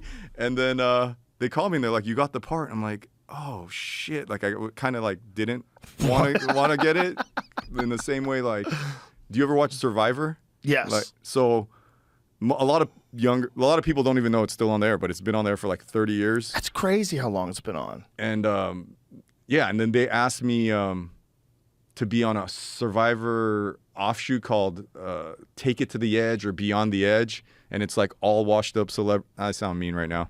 It was like a 70-year-old ex-supermodel and like retired NFL players. Right. And I was the last one, so I'm like, what? Like Steve-O said no? And I called Steve-O. I was like, did they hit you up? He's like, yeah, I said no. And I was like, oh, I love Survivor. This ain't it, but I should do this. And they were like, please just, and it was during the pandemic. It was like, you compete with other celebrities, and the thing with this is there's no losers. Everyone wins, and we donate all the money to charity. And I was like, it was the fattest I'd ever been. I ate so much Postmates during the thing. And my trainer or my manager was like, dude, you gotta, if you're gonna do this, I say don't do it. But if you're gonna do it, like you're gonna be with all these like washed up people, like you have to win. So then that's when I hired the hitting guy. So I did actually get into pretty good shape. And then ultimately at the end, I said no. And then at a party, I met Jeff Probst. And I said, hey, dude, I almost did this show. And he's like, oh, I'm not a part of that. But why don't you do the actual Survivor? And I was like, dude, I'm fucking super rich. No one's going to let me win, like get all the way to the end. He's like, we had Mike White. We had another guy that got like to the end. And I was like, all it would take is one of those people to recognize who I am. And then like, they're going to like vote me out immediately. He's like, dude, we think you have like the right thing. So I got into like the best shape, and you know, it's obviously nice having Jeff bat for me, but I mean that interview process was insane. They have like therapists talking. They want to make sure that you're not going to hurt someone or kill yourself on that island, right? Oh. So it was like long, and they got to the very end, and then at the very end they're like, "Can you do that thing that like you remember when Chris Rock paid like $1 million to like delete him throwing the shit, I'm probably fucking him up right now, but you remember he threw like one of the worst first, what do you call it? A pitch? A pitch. He threw one of the worst ones, and then now you can't find it anywhere. Really? I'm sure Jamie could find it. Is that real? I had heard. I don't know if it's true, but no one was worse than Anthony Fauci. Did you see his pitch? I'm sure it was like, it was like it was hilarious. I mean, it didn't even come close to where it was supposed to go. Yeah, and it's oh, that's Sam. Okay. Oh yeah, did you see that, Chris? Did you see how bad that? I'm like laughing at him. I'm like, yeah. All right, so I guess you can still find it. Yeah, it's just. Yeah. So, fuck. Why did I even bring that up? Oh yeah. So they asked me. They go, you're gonna be on Survivor, but can you do that thing that the celebrities do and pay like $1 million to like basically delete your entire imprint on the internet? And I was like, what? And they're like, there's so much of your life that is just like not appropriate for like, and I was like, and you know, I sat there and I was like, it's enough. Like, it's enough that I almost like, I know myself. I'm like, I would have won. I would have fucking won Survivor. I know myself. I know that sounds cocky, but like, but Survivor's it's entirely dependent upon someone voting for you. I know, but I as this is the setup, right? Like, as someone, people are like, oh, how'd you get into acting? I'm like, I've been a gaslighter, lying, right, con man, thief, like sneaky dude like half my life. Like I'm set up for this. Like you need Yeah, to but be. there's other people like you out there. That's why I'm always fascinated by someone who thinks they're definitely going to win. Well, look, I only have my track record. Like I'm like, I thought I could have tons of power. Listen, I'm sure you have a ton of confidence, and I'm sure you believe that wholeheartedly that you're going to win. But there's other David Choes out there. Maybe not you exactly, but the same kind of motherfucker. I'm sure. And if you got on a show with one of those guys, you'd be like, God damn it.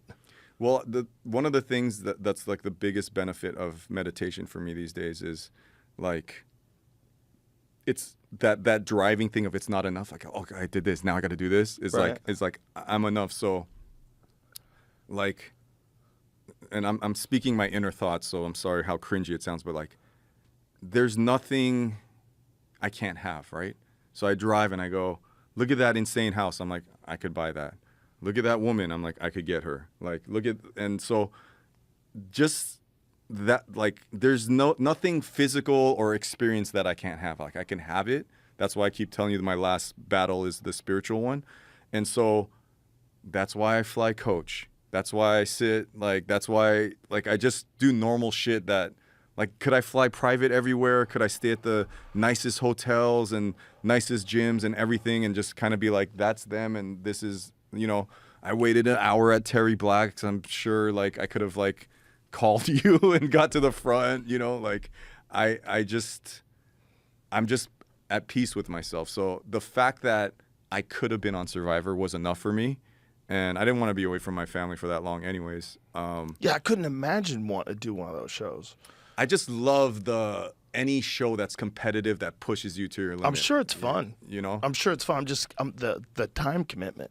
Yeah. Well, I mean, if I get voted off right away, it's like fine. But if you're all the way to the end, that's 90 days, I think. I could see someone like you wanting to do it just for the experience, though. I mean, that's just because it's a wild, crazy thing to do. Right, and that's why I would have done it, because I've been a Survivor fan my whole life, and you know. That show, is that the longest running reality game show? It has to be. It has to be, unless you count like The Bachelor, other game shows, like regular game shows. It's got to be the longest running reality game show, right? I mean, that shit was on before Fear Factor. It says it's one of. I wonder what's longer. There's a longer one? 43 seasons in 23 years. I mean, I would have killed that Fear Factor. I would have ate the dick, the butthole, everything. That part's not that hard. The physical stuff is hard. The physical stuff would have been hard for me. It's hard for everybody. Because it's like some all of right, them. Fear Factor, just the food, I would have killed. Just the food. We had one where they had to hang onto a bar over like a lake. Yeah. So they're hanging underneath this bridge. Yeah. Oh, I saw that one. Women can hang way longer than men can. A lot of women. Wow. Yeah, because there's not as much body weight. You mean weight. emotionally or physically? But probably both. But yeah, they hang on to like really bars, shitty relationships for they a long don't time. have all the weight. So yeah. if you're carrying 200 pounds, but she's only carrying 120 pounds, that 80 pounds makes a big difference with your hands. I would have lost on that part and then won on the baboon dick part. You know? So I said no to Survivor Beyond the Edge, whatever that show was called, and now I was in like pretty good shape because of the abusive Russian trainer I had, and now I'm like. You still got that trainer? No, I couldn't take it anymore. It wasn't that well. I want community, like I wanna have fun, right? Right, like it's like. I've never gotten runner's high. The only time I have fun is like when I'm playing basketball or football or soccer at 5:30 in the morning with the mist with my friends. Yeah. And then we can go for 2-3 hours and like I'm sweating, I had a great workout and it was fun. Like, Dave, I'm going to pee and when I come back, I'm going to talk you into doing jujitsu. We'll be right back. Okay. Oh, wow. And we're back. Headphones changes it, right? Yeah. Locks you in. Holy shit. It locks you in. You hear it how other people hear it. Damn. You would love it. Sexy voice. Thank you. You too. Thanks, man. You would love jiu-jitsu. You're a super competitive guy, and it's an exciting, fun thing, and it's an athletic thing. You just do it with the right people, get the right trainer, get the right group of guys. there's a lot of really good gyms where they really take care of people that are beginners and show them how to do it right. And I could trip anybody. trip them? You're good Yeah. at tripping? I Judo? Yeah, my dad made me take judo, and there's a, if you know the history, there's a little bit of animosity there could be between Japanese and Koreans, and my dad set me up on a full like Japanese judo dojo in Sawtell in Los Angeles. Wow. And they did not take it easy on me, and it's like. I'm kind of like, I think a lot of people are like this, like with whatever profession they're in. They learn one move really good and then they milk the shit out of it. Yeah. And I can fucking trip the shit out of anybody. And I was so good at it, and I added my twist to it that it gave me like this insane cockiness where I thought I could beat the shit out of anyone. But I'm like, what do you do after the trip? Oh shit, I don't know. And so I got my ass kicked a lot. From tripping people? Well, I mean, during a fight, that would be my move, and I didn't have any other moves after that. It's a great move if you know how to I'm gonna trip the shit add out of other people. stuff to it. Yeah. That's Sanchai, who's like one, if not the greatest, one of the greatest Muay Thai fighters of all time. He's a master at tripping people. But you got to be wearing clothes. That's the other thing. I can't grab. Yeah, I can't trip like shirtless dudes. Oh, okay. That makes a big difference. That's a problem. Yeah. You gotta learn some underhooks and overhooks. The problem with that was an issue in the beginning days of the UFC when a lot of guys went no gi. Yeah. When they went to the ground game, they were so limited because they were so accustomed to grabbing collars and grabbing pants legs and grabbing sleeves. All right. If I'm doing this shit in LA, where should I go? No gi for sure. 10th Planet Jiu-Jitsu. I get you set up. Okay. If you want to do it in LA, 100%. If you want to do the gi, What part of town is that? it's downtown. Oh, perfect. Okay. Yeah, it's downtown. Okay. That's where the headquarters is. There's like 100 and how many 10th Planet Jiu-Jitsus are there? I want to say there's like at least 100 affiliates all over the world. It's like black belt. Like it's like oh that. yeah, oh yeah. Are you a black belt? Yeah, All right. yeah. That's where I started. I have actually named it. 10th Planet Jiu-Jitsu is my idea. That's yours? Yeah, it was What does my that mean? idea.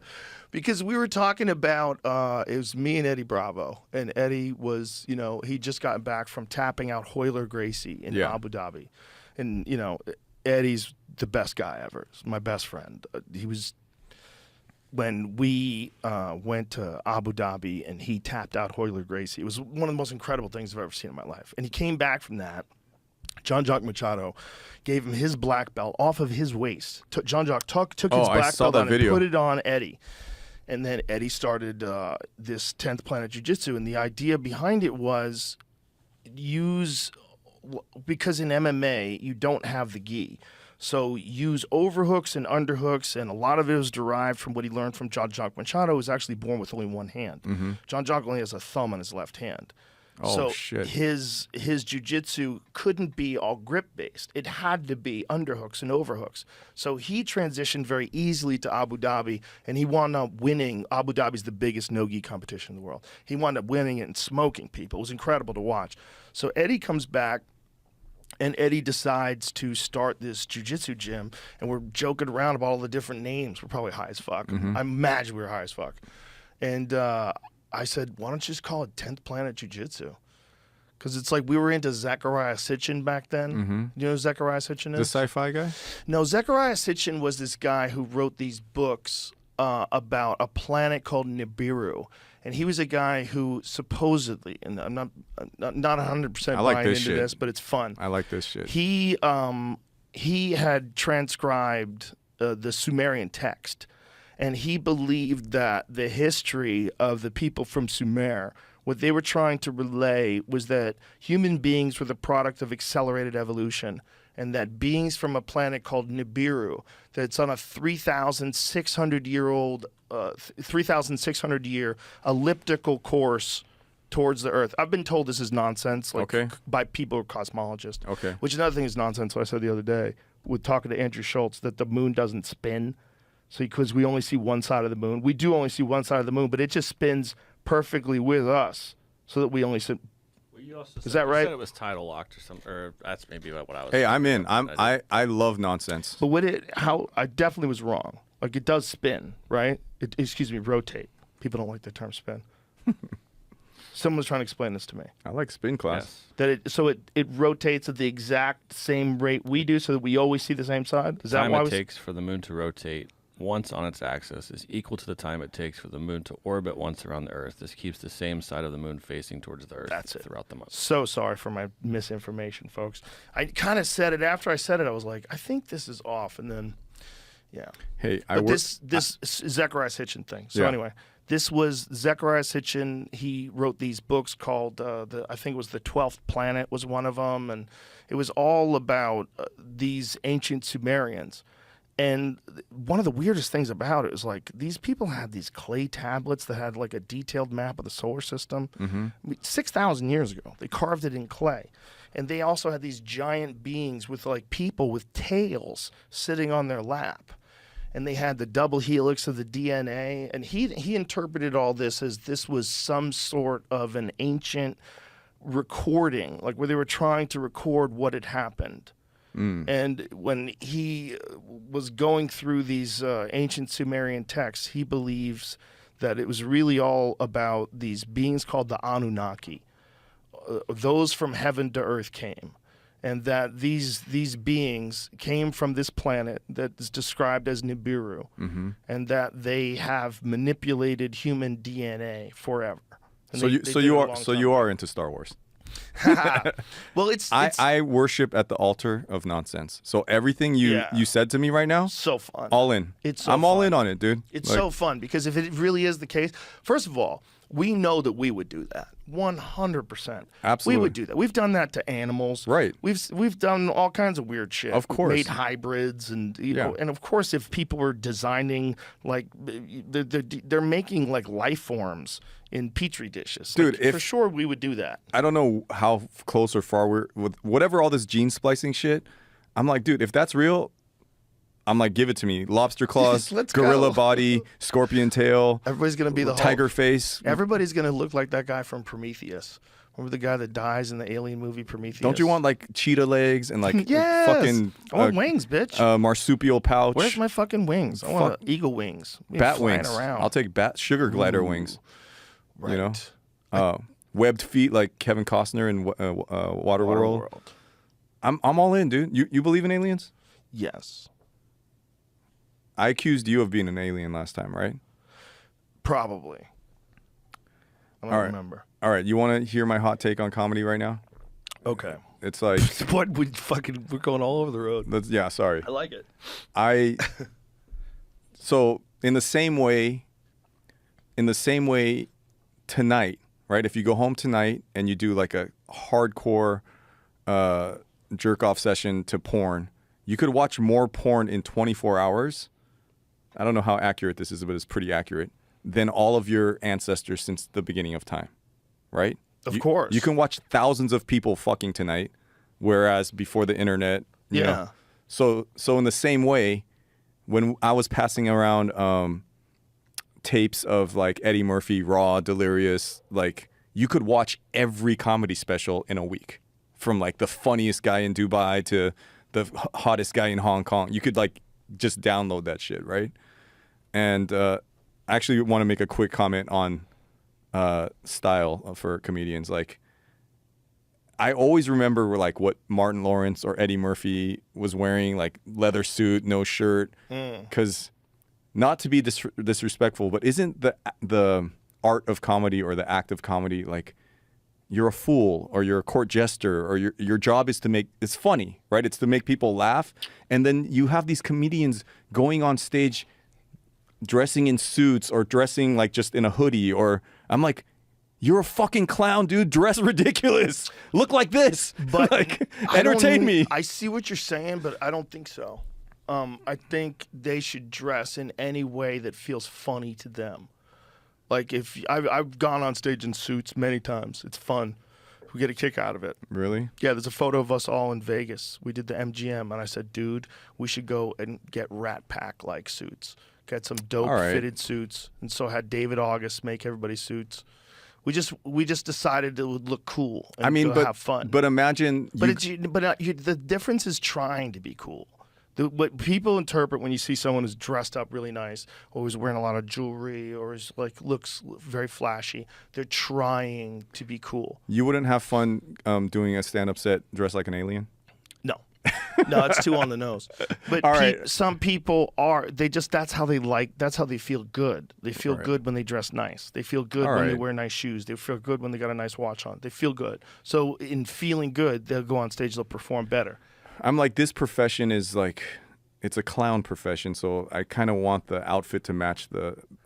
All right. Yeah, but if you go watch Eddie Murphy Delirious, I think he was probably wearing like a leather jumpsuit or something. Yeah, it's amazing. It was amazing. Yeah, it's amazing. Yeah. You know, Richard Pryor live at the Sunset Strip.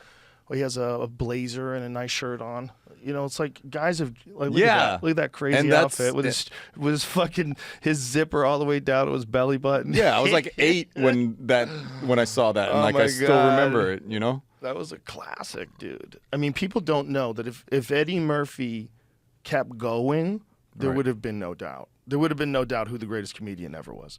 If Eddie Murphy just stopped doing it. If you watch, like, Eddie Murphy was like a progression from, in many ways, like a progression from Richard Pryor. Yeah. Like, here's the new young Richard Pryor style of comedy. And he was so good, man. He was so fucking funny. I'm glad he stopped. For me, the red outfit, interesting, right? Yeah. Oh, he took so much from Pryor. Well, everybody did. Everybody did. Everybody took from Lenny Bruce. Everybody took from Pryor. I like the theme of getting out while you're ahead because, you know, there's always like, Eddie's going to be back and he's going to kill. I'm like, he already killed. He destroyed and he's a legend, and just let him stay that way. This thing where like... Why would you say that? This is why that's wrong. He's missing out on the chance to kill. You know, we were all hanging out in the green room the other night, and we were laughing. We were just laughing. We had a bunch of good, really fun shows. And we were all hanging out in the green room, and we were saying, like, imagine living your life and never killing on stage. Imagine living your whole life. I'm like, that would suck. The stage just looks different because doesn't he have like 12 kids? Like, yeah. Don't you think he's like the funniest dad ever? Like, for sure. Like when he's making breakfast. And listen, that too. The fought man. But you can do that too. You could always do that too. The difference is like that guy, we missed out on probably like the greatest talent that ever did stand-up. He stopped doing it. Like stand-up as an art form. If you go watch Delirious and then listen to his first album, which I think he was like 20 or something like that, something really young. Yeah. It's so good. So good. He was just a fucking amazing talent. Amazing talent. And he just decided to stop doing it. So that's why I don't agree. Like, if that guy just decided to start doing it again now and just started fucking around, and people would let him walk on stage with notes. They would let him. Right. You could do whatever. If they knew you were just working out on stuff, people would let him do it. Well, he would get it again. Like, he did a speech once at, what was it again, for some award show? He did this speech where he did a Bill Cosby impression, talked about them taking Bill Cosby's awards away. Mark Twain Awards. Mm-hmm. It was fucking hilarious. It was like sharp. The timing was on. I was like, if that guy kept doing comedy, there would have been no doubt. He would have been number one of all time. He was incredible. As a fan of comedy and who's watched, like, because I have this access that everyone also has access to all these documentaries and comedies, and this isn't just isolated to comedy, it's to anything, right? Like, everyone who I know who's a music, like, when I heard One by Metallica, there's no YouTube video that shows you how to do double bass. You're like, what the fuck you have to figure that out. But now everyone who's spent a lifetime crafting whatever their art is, they're giving it away in a TikTok, right? Yeah. So when Louis C.K. has a special, he goes on like 10 podcasts and talks about where the joke comes from, how he can, like so it's like the magician revealing all the magic tricks. And part of that is great because like you're going to learn more now from YouTube than you are from like school or anything. But because all the great artists, all the great magicians are giving away their wizardry, like when they do the joke now, you don't like the surprise is gone. You're like, oh, that's how he did. Like you saw how they made the sausage. So, and so as someone who loves comedy, this is how I feel.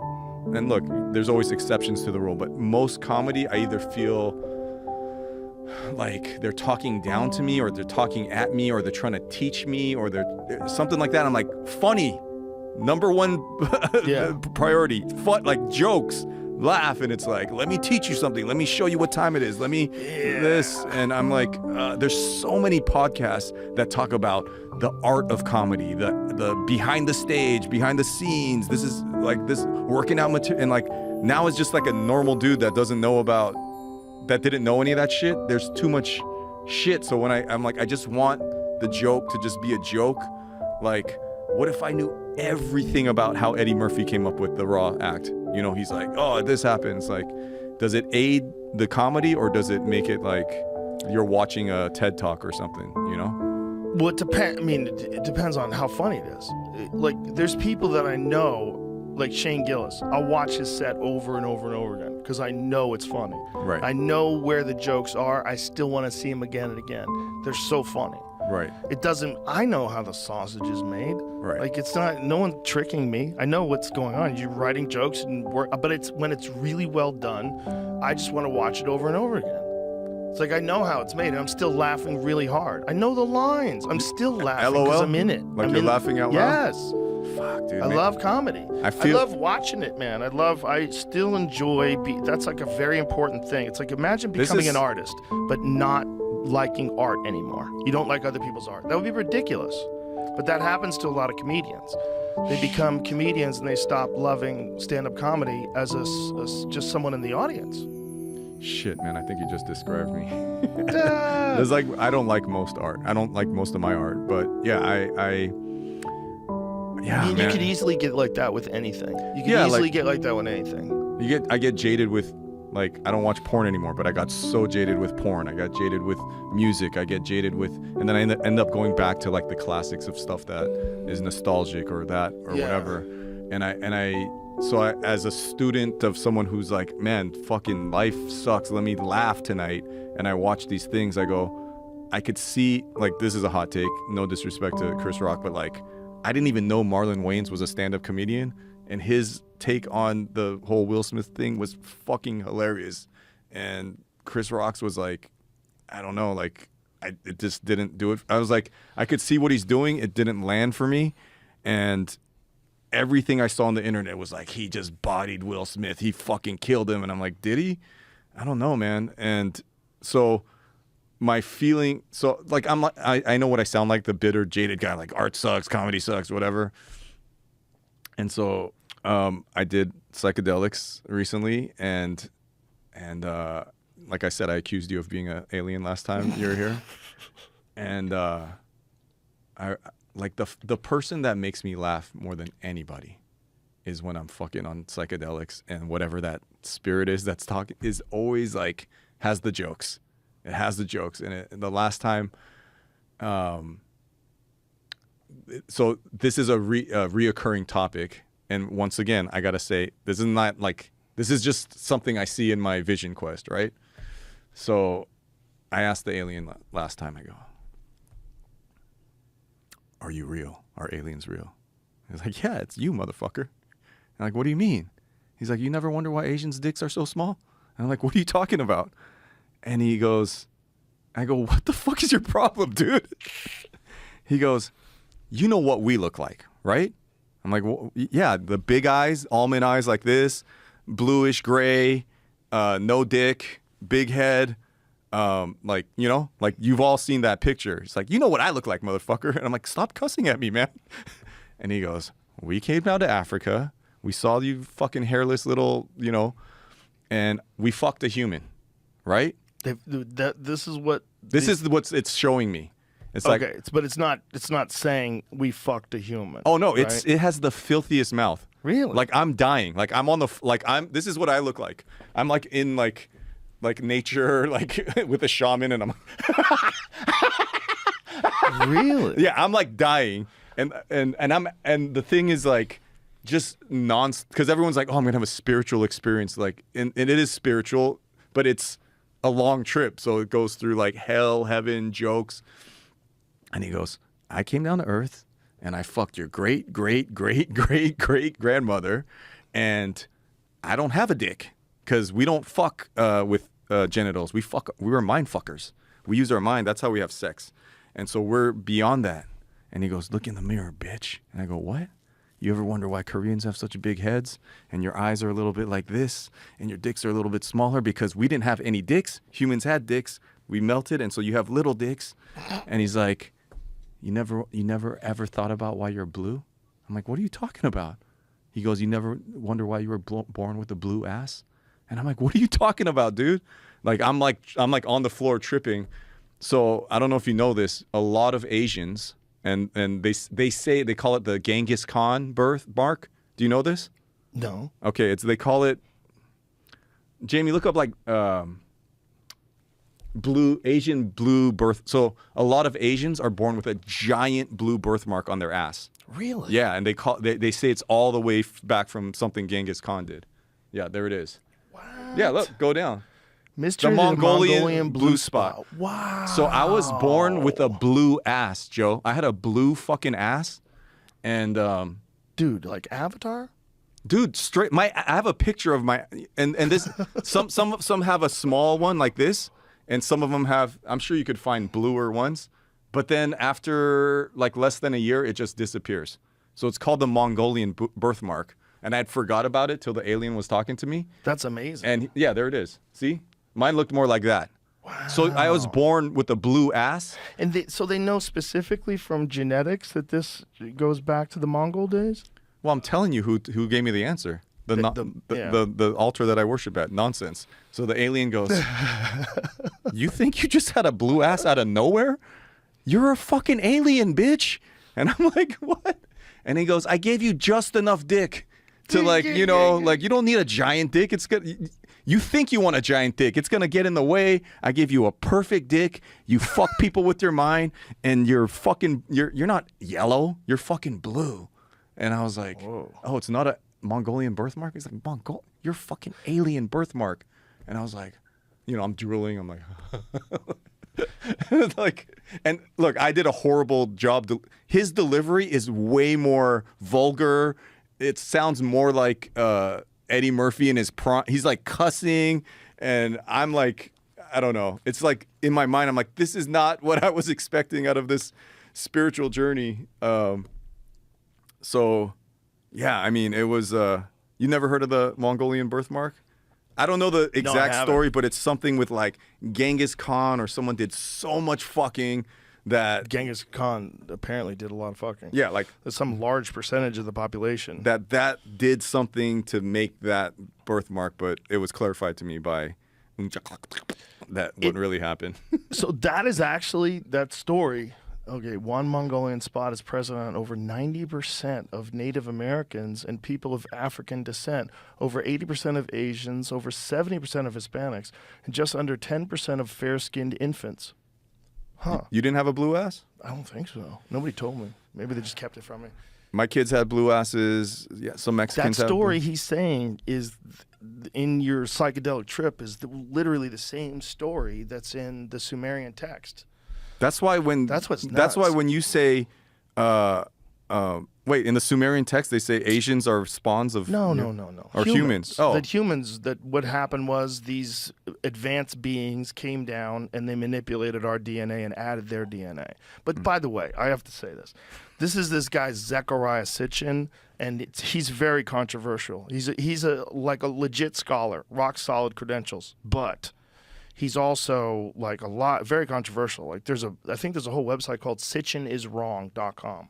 Joe, you're talking to if that's for your audience, I already believe you're an alien, so you don't need to like. No, I'm just clarifying to people that this is not like I think this theory is fun as fuck and I love it, but I don't know if it's true. Like people ask me, like I think one of the most taboo things to talk about today is like you could talk about fucking or drug, you know, you could talk about anything, but when anyone goes, hey, where's your spirituality at? Or what? It's like a conversation stopper, well, right? You know why? Because anybody who asks it like that is annoying. But like, where's your spirituality at right now, David? David, that's like that's in my blue asshole. Someone's right now. henpecking you. But like, what are you doing, David? But like, I've never asked you that. Like, what is your thoughts on God? I did it. I went there. Like, well, considering we're having a podcast, it's very different than someone just bringing it out of nowhere. I am not an atheist. I've never been an atheist. I've never been someone who says, I know there is no God. Right. What I have been someone who has said that a lot of the stories that are in a lot of the religions clearly have the hand of man on them. There's clearly some description that implies things that are okay to do because of the cultural values of people that lived 3,000, 4,000 years ago, whenever they wrote this stuff. Clearly. It condones slavery, it treats women as second-class citizens. There's a lot in these words that clearly have the hand of man. But there's also some inherent deep wisdom and a moral scaffolding that would make the world a better place. And almost all of them, there's something there that gives people structure and discipline and connects them in a community of like-minded people who believe the same thing. I think there's a great value to that that's underappreciated by people who call themselves atheists. I think there's also a great value in, if you truly believe you're living your life and you're going to be a good person, you're going to go to heaven, you will have that energy through your life. You will be carrying the belief, and it will actually aid you in your life. And that if you think that it's pointless, it's all just existential angst and it's all chaos, like, you live better if you believe that this is all for a better purpose and this is all a part of a God's plan. That might be true. It might not be true. But you live better if you think that way. You can do that and still look at facts and reality, and you don't have to be ideologically captured by some writing that was written down thousands of years ago. Right. But you are better off if you believe that this is all for a greater good. Love. Love. Yeah, and that's Love. probably what God really is. God is love. And love, what love is at its most pure is a force of creation, a force of like adhesion and bonding of human beings. And we know the opposite. The opposite is what's happening right now in Ukraine. That's the opposite. The opposite is... That's hate. Yeah, that's murder. And fucking whole-scale murder. It's wild chaos. I mean, war is hell. It's the worst thing that people do. And that exists at the same time on Earth with some of the best people enjoying some of the best times together. While you are with your family and you are with your friends and people come over your house and you have dinner and you're laughing and having a good time, on some part of the world, someone's drinking out of a puddle. You know? Yeah. In some part of the world, someone's in an apartment building that just got hit by a missile. Yeah. You know, it's all happening simultaneously, but we only have the ability to understand what's happening to us.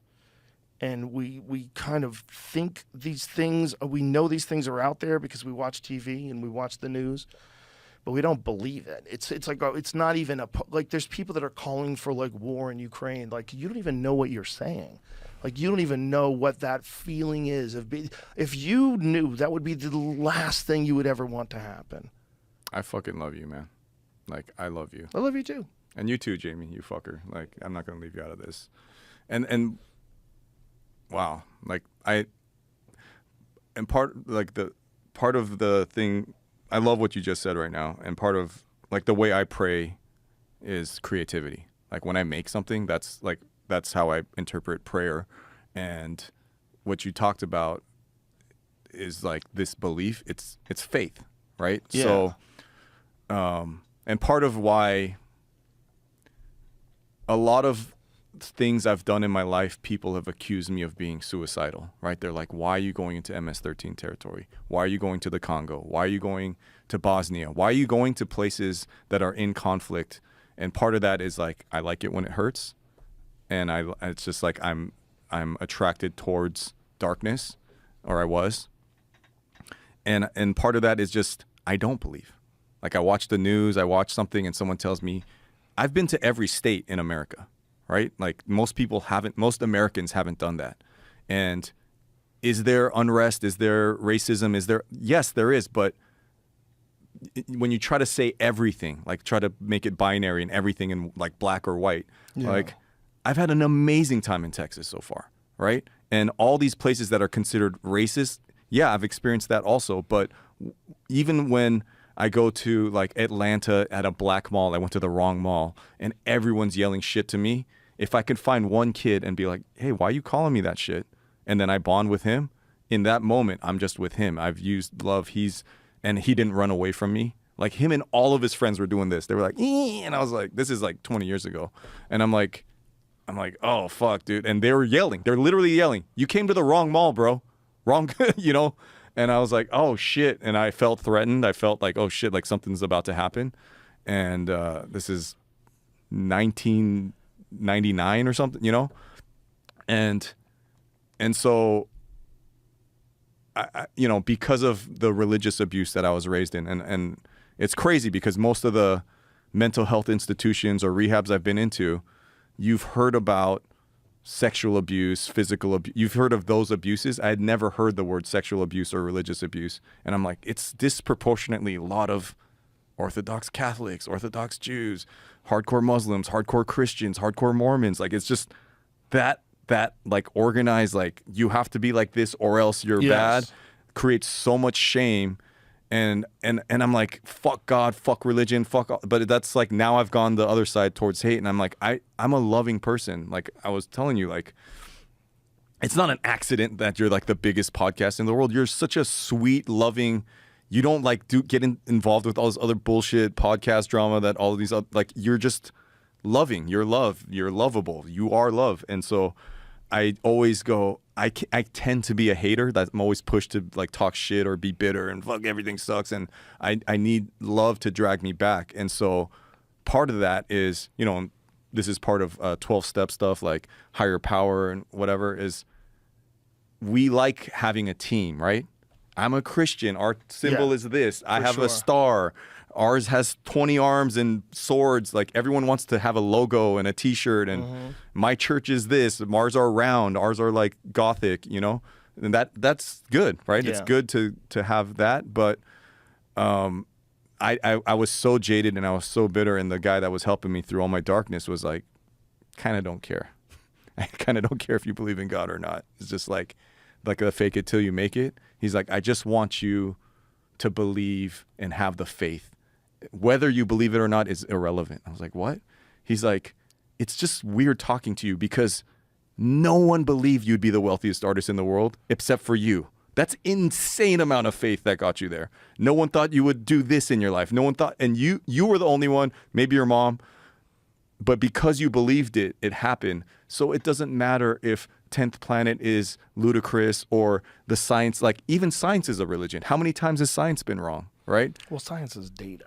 Right. It's scientists, their interpretations, it's incorrect or biased. That's the problem. And calling it the science, when people say that, trust the science. Right, and the scientist is the priest. Process. It's a scientific process. So I subscribe to what you said of like, that's, you know, sorry to sound like a douche again, but that's where I find my spirituality is like community. It's what they call, I just learned this, third space, right?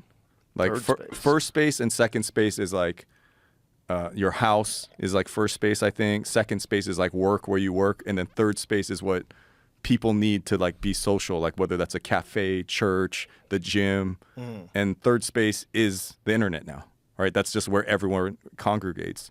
And like I do all these limitations on my phone and technology, so it keeps me off social media, it keeps me off all these things. I have a child safe, like, you know, that's because of my addictive nature, but that's where people are. So that's where I have to meet them. So, yeah, the way, and, you know, I'm still searching, like I'm not perfect, obviously, but I try to do, anytime something happens and I feel myself going to the dark side, fuck this motherfucker, this, whatever, is like, how can I meet you with love? And then I feel better. It's selfishly, I feel better. Yeah. It's exactly. like, that's very important. Because so much of Korean identity is revenge, right? If you watch Old Boy or any Korean show on Netflix, it's all about, you tripped me when I was 5 and now I've spent my entire life figuring it out, you know, right? Right. And so to bring it back to the acting thing, I get this role, right? I play this asshole, like kind of lovable asshole. I just added that. And then I show up to the set, and again, I write like a short story back page, like thing. I'm doing improv. I have all these, and they're like, Dave, can you just do the lines so that other people can go home? Like, no one's asking you to write another, like, and I'm like, I don't know how to not do that, right? So my character is always yelling at my cousin. Doesn't someone know you that works with them that could like talk and go, hey, you got to let Dave know that you can't invent any new stuff and put it in the movie. Yeah, I mean, look, I was having, like, in the same way that as a comic book fan, like, I feel like I'm, like, Aquaman's a douchebag. The Guardians of the Galaxy are, like, D-list $4 bin. The fact that we live in a world now that, like, Aquaman, Wonder Woman, Iron Man's, like, the worst. No one reads Iron Man. Like, these are, like... I used to read Iron Man. You bought issues of Iron Man. Yes. So you know the whole Tony Stark. Fuck yeah. Oh, okay. Yeah. You're a unique person. No. Dude, it was if you're very popular. if you're- Iron Man was super popular when I was a kid. Or you're a little bit older than me, but like most kids, it was Batman, X-Men, Superman, like Yeah, you but know. Iron Man was the shit, dude. Iron Man was very popular. The Hulk was very popular. I love the Hulk. Spider-Man was very popular. I was a Marvel guy. I really didn't get into DC comics that much. Fucking love all of it. I love all that shit. But I just never followed them. It's not that I don't like them. I never followed them. But Marvel had a loved Marvel. Marvel had a better buy-in. Like the awkward teenager that gets the super, you know, like Yeah. like not that many people are born billionaires that become you know, like I that's think DC was more like, I know they're all really old, right? But I think DC, it reminds me of like a different, like a World War II mentality or something. Like the origin stories for these people. Yeah. It was more clunky. Came from another planet. You know, like shut the fuck up. Hulk's a normal Right, dude. right. And it's Normal like, scientist. You wouldn't like me when I'm angry. Right. Everyone could buy in Yeah. on that, right? Like Everybody I'm loves I'm just a nerd, but Yeah. don't push me. This guy right? gets bit by a radioactive spider. I'm a nerdy teenager. And now His uncle who took care of him gets killed because he callously lets these bad guys run past him. and nobody knows this, but he could actually shoot the webs out of his dick and I didn't know and his that. asshole. Yeah. Wow. I mean, that's where spiders shoot webs out of, right? The web thing is so ridiculous. Like, he invented this shit that's better than anything anyone's ever figured out ever. Like, he could be a fucking super billionaire just from that web. Right, The exactly. idea that we buy into the fact that this fucking college kid invented this stuff that shoots from his wrist in a never-ending supply. He's shooting and allows these him to thick- grab buildings and swing. He's shooting these thick ropes out of his wrists, and I'm like, bro, if I I would buy all that shit, you know, like, and just But where's it coming from? Where's all that shit coming from? That's the problem. There's no storage tank on him. He's Right. just shooting these webs, and they're just flying off of him from what? Are you making that stuff? well, the easy Like, what is that? the easy thing is always like he's a genius, the smartest guy on the planet, you know. But if he only invented the web, that guy could invent anything. He could make antimatter devices. My point- He's that smart. My point was the shittiest comics that I didn't read are these $1 billion, like Ant-Man. Who the fuck ever read Ant-Man, you know? So in that same kind of It's feeling, just a run out of like superhero like narratives. yeah, that might be true. I think it is. And you know what else? I hate to say this. I gotta pee again. Yeah. Sorry. Oh, Sorry. go do it. I'm Go super do it. hydrated. Go do it, man. So yeah, I I just found Jamie's was Red Iron Morbius. Morbius was cool. I used to like Blade. Blade was my favorite. Oh, Blade's the best. Blade was the shit. He had teak knives. There were knives made out of teak wood so he could kill vampires. He came out of his mom and just fucking killed her. Like, He was a bad motherfucker. Blade was dope, and Wesley Snipes is. That movie, the beginning scene of that movie where Tracy Lords leads that guy into the middle of this disco and all these vampires are dancing The and he blood doesn't know disco? they're vampires. Yeah. And then the blood starts spraying. Yeah. And it's a fucking amazing scene. It's one of the best scenes in any horror movie ever. It's so cool too. And just the imagery when this guy goes through this and he starts recognizing that it looks like these are human bodies that are hanging from there. I love that you knew that. Oh my God. Tracy Lords. Like, Yeah. you know all the act. Yeah, this was an amazing scene. And then Blade shows up and kills all the vampires. It's fucking incredible, man. It's such a good scene. Like, to this day, even if I don't watch the whole movie, I'll throw this scene on because it's when the guy realizes that there's blood coming out of the ceiling, and then he looks up and he sees the faucet, bloodbath, and it just starts spraying. And the way it's shot is like almost like stop action, because whoever the director was, they did an amazing job of like setting it up where it's like the chaos of the moment, it's expressed in the way he filmed it. Yeah. Like for the guy who's getting sprayed with blood, surrounded by vampires and freaking out, like everything's chaotic. He's seeing them dance around their fangs, and they're all looking at him. That's a lot of blood. That's a lot of the cherry juice or whatever they use. Yeah, whatever Syrup. the fuck they use. Everybody's covered, and so he's trying to get out of there. They're beating the fuck out of him. Yeah. And after they beat the fuck out of him, Blade shows up. Yeah, Disney owns Marvel. Like they're now. ready to kill him. I don't think they're gonna make something this blood drenched for kids. I wonder if they're done now with this. There's a new Blade that's coming out. Yeah, I heard. Right? I wonder if it's gonna be like this though. Hire me as the writer and it'll be good. I mean, this fucking scene's amazing though. This is the first time you see Blade. They're all freaking out. The Daywalker. And they all freak out as soon as they see him. This fucking scene's amazing, man. Oh, it ended. Oh, you teased me. But I just talking about this, when I'm like reflecting on like what I like, my superheroes are the Hulk, Spider-Man, like you did something to me and now you're gonna fucking learn what time it is. Like, right. Like in yours, you tend more towards werewolves, blood, vampire. No, like you like the monsters, right? I do. You're more of a monster guy. But yeah, my point with all of it was just the fact that as a like I'm a super nerd. Like I fucking buy original comic art. Like as someone like that, it's kind of surreal to be in a world where these like someone's mom knows who Tony Stark is, right? Like only nerds would know that, right? Right, back in the day. So Yeah. I'm having a very similar feeling on set because I've done artwork or I've been on movie sets before, and I've never been in a scenario where 95% of Beef, the Netflix show I did, the cast is Asian. So like at the height of my gambling, right? When I'm being flown to Macau, when I'm flying and taking every like penthouse suite in Vegas, that was a surreal, like, here's a bus full of hookers. Here's every drug you want, even though you don't do drugs. Here's like, everyone's calling me Sir, Mr. Choe. Like that doesn't happen anywhere else in my life except for there. And then I arrive on set and like, there's a giant Netflix fruit basket. And like, I open my water, take a sip, and then like a white guy comes and goes, "Let me get you a fresh water, sir." And I'm like, "Dude, it's cool, bro." And I'm like, "Oh, this is why Hollywood people are fucked up, because this is not natural. Right. This is fucking weird, dude. Like Yes. people are licking my like, and like I like it. I'm like, this feels good, but I'm glad you said that. Well, the thing I said before about like Asians, I've only seen them as kung fu masters or waiters or nerds.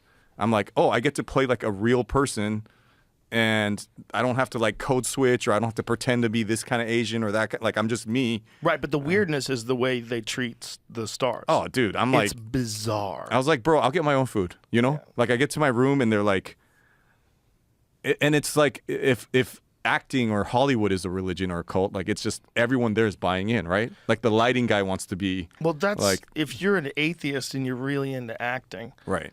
You know, there's certain people that are your gods. They're your Right. deities. So yeah, I went as someone who, look, I don't know how you perceive me, but I perceive myself over the last, all the spiritual work, all the work I've been doing, all the insane fucking rehabs and mental institutions. I'm a fucking chill dude. That's how I feel.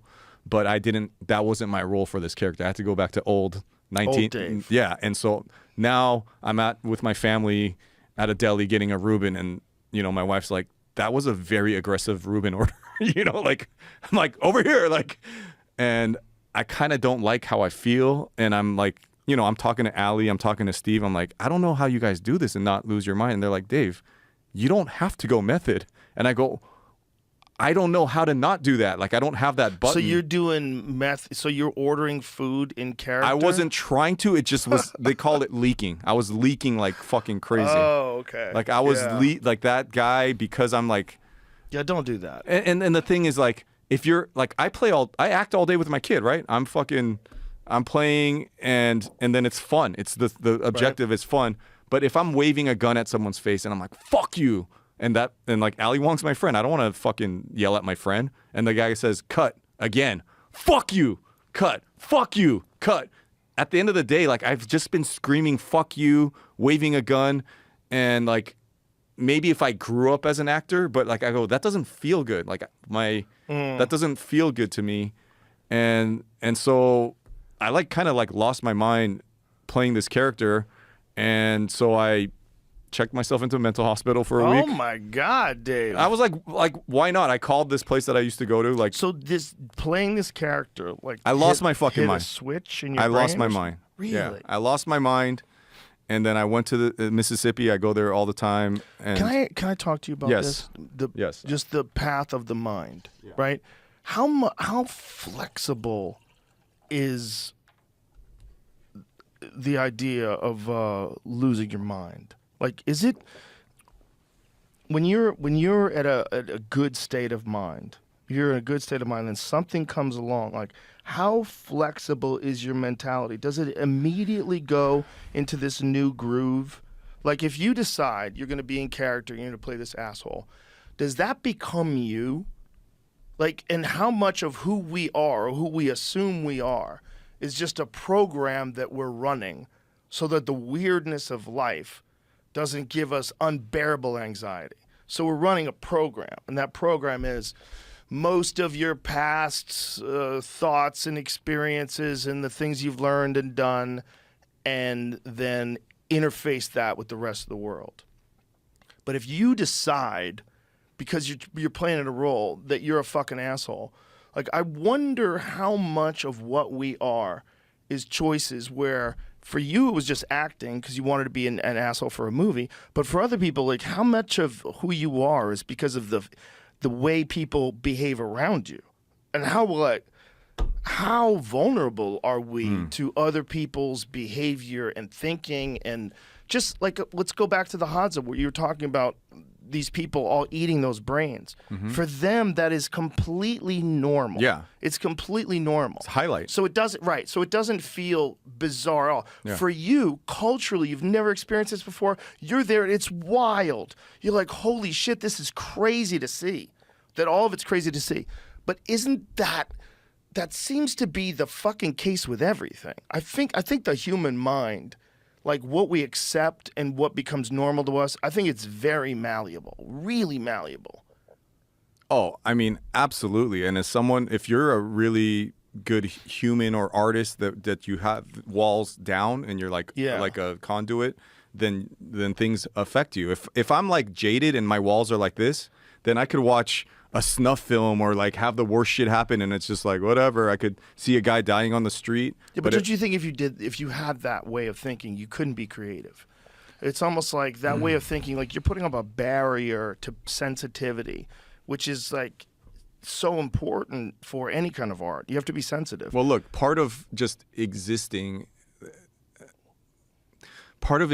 for me, like people, when I think of like how people are sensitive to racism right now, right? Like and they're like, I can't believe they made a racist joke or whatever. And I'm like, I grew up in the 80s, the 70s, and the coolest kid at school would be like, David Chow, how do you say your name? Chow Ching Chong? And guess what I would do? If it was like a Disney movie, I would like stand up. Hey, you can't talk to me. That's not what happened. I laughed. I was like, I don't know what to do in this moment, and I don't want to like go against everyone else is laughing, so I guess I'll just laugh. Yeah, and I'll just laugh. So I'm like laughing at a racist joke in the 80s against me because that's the mask or whatever. And I think what you're asking, it depends how open you are, how sensitive you are to other people's energies, and also, just quite frankly, if you're an addict or not, if you have that addict. But you become another person while playing a person. Like, this is a narrative in movies where a pandemic hits and then a person becomes a savage. Right. Right? Like, that is in The Last of Us. Right. the gentleman Pascal, what is his name? Pedro Pascal. Pedro Pascal. Amazing in that show. Yeah. But that's the role. He was a normal guy. Right. And then all of a sudden, spoiler alert, he's not a normal guy by the end of the show.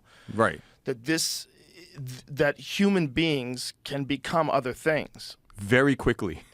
Very quickly. That's what's so weird about I mean, you behavior. you were in, were you in LA when the pandemic started? Oh, yeah. Yeah. Like, you go from normal to about to kill someone over toilet paper. Yeah. What was that? A week into the pandemic? It wasn't very long. Yeah, and there was no real disruptions. Disruptions to work. But what I'm saying is, like, food was available. Right. And the power was on. And, right.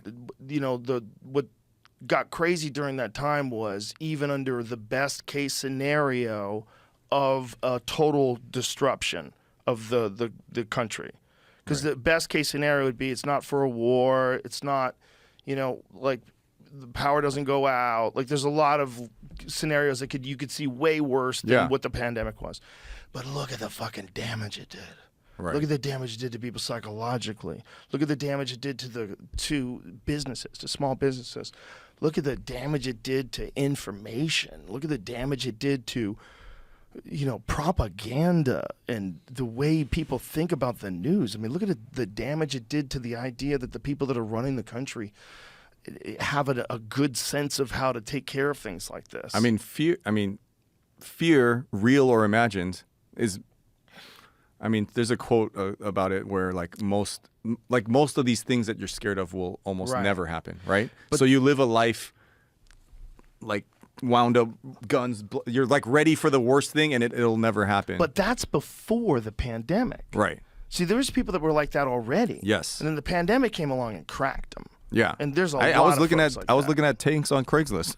I was like, I'm gonna buy a tank, dude. There's a lot of people that I was looking at that helicopter where a tank could go into. Oh, I was looking on websites for that. Well, that's why we freak out at things like The Walking Dead, because we know that if things go south, people will revert to their worst instincts quickly. When there's no internet and there's no way to share information and communicate that someone did this and this happened, and if there's no like you could take a film of someone murdering someone and then they could catch that guy from the news. I mean, that happens now, right? Right. But if you're in Walking Dead times, there's no power. Right. Right? So no one knows what the fuck is going on, and the only way people organize, they get together and they yell. Some guy yells at a group of people, and then they do barbaric shit. And this is what the nature of human beings has been for many thousands of years. That's why it's so easy for us to like snap back into us. Right. And culturally, there's a reason why we like superheroes, because we want someone to come save us. Exactly. Culturally, there's a reason why zombies are fucking so big right now, right? Zombies weren't this big back, It's because when you see a new movie, new sci-fi, it's always post-apocalyptic. It's on our minds. It's on like our soul. we're gonna fuck this up. It's heading this way, and look, as someone who was raised in the church, like the Apocalypse, Revelations is the shortest book in the Bible. So you go, oh, it's like just like 20 pages or whatever. What happens in those 20 pages like spans thousands of years. So a lot of people discuss that we're in that now. Right? Yeah. So people go, oh, AI, like this and that, and, whatever. I'm sure you have way smarter people to talk about that. But I go back to, that's one by Metallica. Mm-hmm. And if we can go back to early 2000s, that's Lars Ulrich from Metallica trying to sue, or all of Metallica trying to sue Sean Parker at Napster. Yeah. And it's like, genie's out of the bag, bro. Like, you can't control that. Like, I think they didn't have any idea what was coming, nor how could they. And, right? and so we really thought that was just. It's so difficult to see where like one invention goes. If it was just Napster and that was it for the end of time, yeah, you could maybe control that. But it's the thing that never loses: technology. Yeah, there's no stopping it, right? Never loses. And it's like, and so that's actually when the first time Sean Parker reached out to me, and he's like, "Bro, I want to get a painting from you, but I'm being sued for $1 trillion right now from like every single, and whatever they got out of that. But I'm saying the genie was out of the box, the Pandora's box, whatever, and so that was back then, right? Right. And now we live in an age where most kids don't pay. Like, if I wanted to listen to music, I had to take a risk and buy something at Tower Records, get a job, and then shit, man, the single was good and the rest of that, like you had to risk.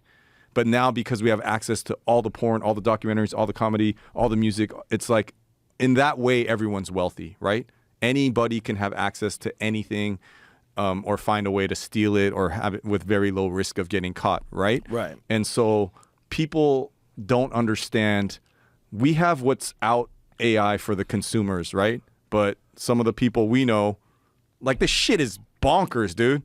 And I talked to Jamie about it. Like, you will never fucking be able to believe. Like, I could come home and be like, AI, suck my dick. AI, I want to listen to Carpenters, but I want Ice-T to sing it.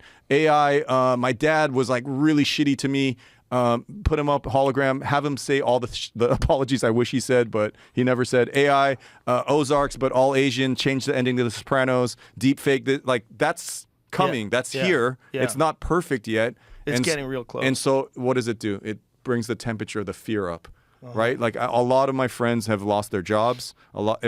If I was still trying to sell art, I'd be fucking out of a job. Like, AI paints way better than I do.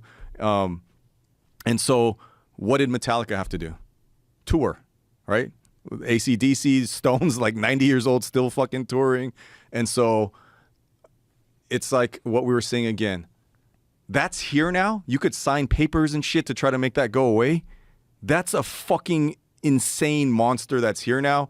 And of course we would love it if it was best case scenario and it was here to aid humanity and do all that. But we've seen enough Terminators. Like, the things, it's a human that made that, right? So it's going to probably be really racist. It's probably going to be super sexist. It's probably going to be like psychopathic. It's probably going to, and so I could go to fear, I could go to hate, or I could go to acceptance, adapting, and our religion of love.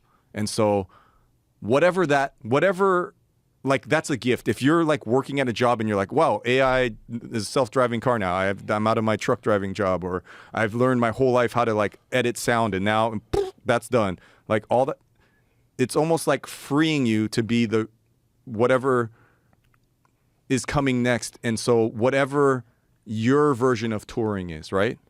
Which is the third space again. It's human connection. Like, you can't make, if forget Metallica, if you're like a new band, most people aren't buying CDs, tapes, records. So you have to sell merch. You have to go out. You have to perform. You have to meet people. Right. You have to have connection. So whatever that version of that is for you as a human, no more like you're going to have to move away from technology and more to human connection. Okay. That's my belief on it, because it's fucking scary as shit. And I could choose to live in fear and be scared, or like people are losing their livelihoods that they spent their life on. Like, yeah, that aspect of it is terrifying, because people aren't stable financially enough to deal with the entire industry going away. I fired my lawyer. Like, I asked ChatGPT, like, my lawyer costs $600 every time I pick up the phone, and I was like, as a test, like, here's the questions, and I always got to do 10 minutes of small talk. I'm like, that's $100 right there. Right. I'm like, I don't care about your kids, dude. Just tell me what I want to know. So he gave me a very similar answer than the ChatGPT. I'm like, that's a phone call I'm never gonna have to make again. Wow. Boom, done. The guy that does like, but now that guy's free to pursue the next chapter of his life. Whatever. If something's available, the problem is what people like Andrew Yang were worried about was this mass disruption of our economy, where automated things and things done through AI remove most jobs. And so we have this abundance of wealth that's available to things like the war in Ukraine and some other stuff. Like, we need to consider something like a universal basic income. Yeah. So, and it's not saying that just for people to never work, you don't have to work, we'll just give you money. That's not what it is. It's right. like you have to figure out a way to give people enough money to survive if everything goes away, because everything might go away. Right. That's where it's sketchy. And what's really sketchy is what we might be doing is making a new life form. And I've said this before, but I'll say it again. I think we're an electronic caterpillar that's going to become a butterfly. I think we're not going to be people anymore. And I think there's going to be a transitionary period where people are cyborgs and they integrate with technology and it becomes mandatory because because everybody does it, just like everybody has a smartphone. And then it's going to get to a point in time where they're going to be able to figure out how to either replicate consciousness or transport consciousness. Like, this is the Ray Kurzweil stuff. Ray Kurzweil believes that you're going to be able to download whatever consciousness is into some new form of, whatever it is, quantum computing or something. It's coming. It may be coming. It may be coming. And this is what I think it does. I think it makes a better version of it, and that makes a better version of that. And I think it happens really quickly. And I think it basically becomes God. Right. I think it basically becomes a creative force of the universe. Right. If something just becomes infinitely more capable of manipulating its environment and change, right? Like a human being.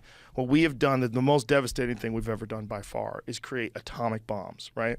We've created a device that if dropped upon a city, it vaporizes everything. It's the most fucking insane thing people have ever done. But we did it, and we can't put that genie back in the bottle. Right, it exists. That's a thing that exists. And if we could do that, what could something that is as far evolved past us as we are from lower primates? What if there's some new version of humans that's like a cyborg that integrates with technology, like integrates with some insane computer bank that has the ability to manipulate everything, manipulate gravity, create portals, travel through space instantaneously to grasp ideas that are beyond our comprehension right now. It's not, if you keep going 1,000 years, it's not like we're going to figure everything out and just be stuck. No, they're going to, each invention, each technological innovation will compound upon the other ones. And we're going to get to some place that's impossible for us to imagine today. Oh, yeah. Impossible. Impossible. Just like, Shit's about to get weird. Yeah. like fucking weird. when we were kids, like there was a commercial that I just saw somebody put up on Twitter. It was hilarious. It was a device that people had back in the day where it was like Velcro on your phone, and you would slap this thing that's like a headset, and you would put it on so that you could talk on your home phone while you're like doing the dishes and shit. And I was like, they thought that was the shit. Like, it looks so dumb. But that's what I'm saying. Like, my dad is old, but like sometimes I work with like older people, and like say you're 90 years old, right? So your life is candlelight, no electricity. Like if you're like almost 100 years old, that was your reality, right? Yes. You lived in a time pre-internet, pre-cars, horse and buggy, candlelight. And if you're still alive today, they're in that, like, there's a fucking world now where there's Postmates, Uber, fucking everything, like self-driving cars. Like, this world looks fucking insane to those people, It right? looks fucking insane right now. And so that's what... That's the thing. This is the thing. Like the Velcro, she slaps it. Look at the headset. One size fits all. Look at this. Stays firmly in place. Look at this shit. Oh, I gotta get that. Bro, this is amazing. This guy's washing his slick 1984 car. 1993. Wow, look at that. 1993 is not that long ago. Not that long ago, Not that man. long ago. And that was like the That looks coolest like- shit that yeah. anybody figured out. That looks like 70s or something. Bro, I used to have a headset. I used to have a wireless phone, like a wireless phone that would clip to my belt with a belt buckle. Like this big? And then I had like a headset that was one of those office headsets that like a secretary would use. And I would walk around my house, talk on the phone. I thought I was the shit, bro. Wow. I got a headphone. You were the I shit. got my wireless phone is on my belt. I'm reading a book right now. I'm listening to a book, I should Okay. say. It's called Dissolving Illusions. It's all about disease. And it's about the early days of the 20th century and how horrific the conditions were in cities. Right. And how people lived in just filth. It's so sad, man. Right. And to hear about these children that were forced into labor at like 8 years old on coal mines. It's fucking horrendous. That's why when but you... a reminder Yeah. of what's possible. Exactly. When you look at that and you Yeah. look at today, in a way, like if you live in like a modern city, like even a homeless guy is rich compared to Yeah. that, right? Yeah, this And- book is. Let me give the author's name just Yeah. so people know. Hold on a second. There it is. You found? Oh, you got it. That's it. Yeah, Suzanne Humphreys, M.D. And how do you say this gentleman's name? Robin Bistriank. not really Bistriank. BYSTRANYK. Bystrionic. Suzanne Humphreys, MD, and Roman Bystrionic. Bystrionic. Yeah, so it's dissolving illusions, disease, vaccines, and the forgotten history. And it's all just about, the beginning of it, where the part I'm at right now is just like a horrific It's like you diseases. can't even, like Just the conditions that people had to live in and that everyone lived in back then. It's just so disturbing. It's so disturbing because you realize that, like, these people were just poor and they were just stuffed into these areas and everybody lived like this. And they were all just in each other's filth and, So in the same So way, if you sad. lived in that, you would never imagine we would be like this. Right. Where we are now, we'll never Exactly. imagine what's coming. And Exactly. what we know little of is frightening. Yeah. I mean, I'm guilty. Like, I know you like samurais. I know you like aliens, but I know you don't like the nerd shit I'm into. And What kind of nerd shit are you into? How do you know I don't like it? you like Legos? No. Yeah. So there's an AI. I'm not interested in anything that doesn't do the job perfect every time. Okay. It's always going to leave these weird fucking... But I'm sure you've seen it. There's so much AI of like you talking to Jordan Peterson or like someone else talking about like very specific nerd details of Bionicle Legos. Yes. Or D&D, like shit that you don't normally talk about. I'm going to show you something. And it's dope like right it's now. like hilarious. I'm like I know it's like my brain knows it's not real, but I'm like, wow, Joe's talking really like really like super into curious about Legos right now. No, not that interested in Legos. Yeah, I know you're not. I think they're cool. I loved them when I was a kid. I want to send you this thing, Jamie. This is an artist who makes these things out of chocolate. It's fucking incredible. I mean, like, one of the coolest things I've ever seen. Like, I can't believe this guy can do this. And how I want to know how long it takes it, because it's one of them TikTok style videos where you only see like clip after clip after clip, and it's like very condensed version of how he does this. But this guy is an artist who makes stuff out of chocolate, and he made a fucking raptor, like a Jurassic Park raptor, and it's big. Look at this. Check this out. Go big with that, so you can see this. This is fucking insane what this guy's doing. He's making molds. I like his smile. Oh, he's having a great time. Well, he knows it's dope. He knows he makes dope shit. Oh my god. I mean, this guy makes dope shit, dude. Look at this, man. This is the biggest fucking chocolate I've ever seen in my life. This is all chocolate. You could eat that thing. How could you eat it, though? How could you? Or how could you not? How could you not? You're Captain Chaos. How could you not eat it? You would have to eat it, right? Look how beautiful this is, though. Like, look at the talons he's putting together. This guy's fucking amazing. Wow. What is his name? Amaury Guichon,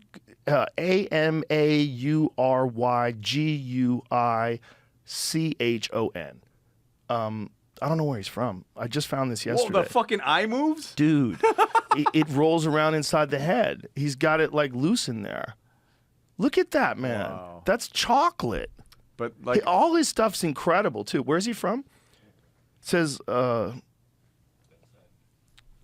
I don't know if he's in America. I don't know where he is. He's got a lot of countries up on there, so he must perform in different places and put those things together. But that's like some of the most incredible shit I've ever seen. And that's total next level stuff, right? Like I don't know if other people are doing this because I'm ignorant to it, but I've never seen a chocolate fucking raptor like that. well, like that's amazing. The sculpture you have right there. Oh, yeah, that's But- amazing. But could be 3D printed, right? Oh, I don't know how he makes it, but it's an artist in Japan. No, I'm guessing that he actually made that with his hands, but I'm saying we are like that chocolate guy. Right, That could right. be 3D printed. Right, it could be. So in I'm like- another world, right? Well, Or this it could be done now in an easy way, but you wouldn't value it. Well, maybe we wouldn't, but kids don't give a shit, right? Like, Some people do. like It means a lot in some circles. this could be an awkward conversation. Uh-oh. Like, Jamie's job is probably going to be irrelevant if it isn't already. I told him already. No, I got 3 no, years or so. But you would. No, I'm saying.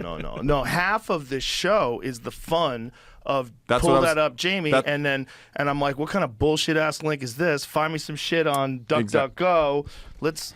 there could be a good AI that could be fucking So that- knows I'm my sure, whole but history. it's I'll not. feed it some listen, videos and listen. That's what I'm saying. It's like, No chance. No, because Within- everyone's gonna want to know that Jamie's here. right, exactly. So even if That's what I'm saying. Yes. You still want the human contact, Yes. right? Like if the AI is here and it's like every single editing, bring that up, Jamie, and maybe even you can trick them. There's a deep fake voice that's doing like, all right, Joe, or whatever. Like you would still, for you, you'd be like, I like Jamie as a person. Yes. Like I want him here. I like him, you know. Well, it's an intangible part of the vibe. Right. If you just decide that that's not a part of the vibe and Jamie's not here anymore, I would feel it. I would feel a loss. Right. I'm going to give you an Love you, Jamie. There's a thing about things that people do, and this is like the concern about AI art. And I know a lot of people have concerns about AI art, and I get where they're coming from, particularly with taking jobs away from illustrators, and it's going to be a problem, if it's not already a problem. It is a problem. There's a thing, I'm sure it's a problem. I don't even know why I'm hedging that, but there's a thing that people really love about, I love things that someone made. Mm-hmm. Like, to me, that's fucking giant. That means everything to me. Right. Like, this thing, this is by this guy, Shane Against the Machine. And this is a chimpanzee skull that's made from Zildjian symbols. I fucking love this thing. Right. This guy makes shit.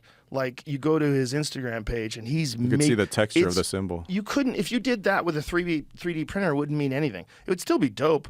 Like, if someone gave me that and it was 3D printed, I'd still think it was dope. Right. But knowing that a guy made it, it's way more dope. And that's what we're moving towards is...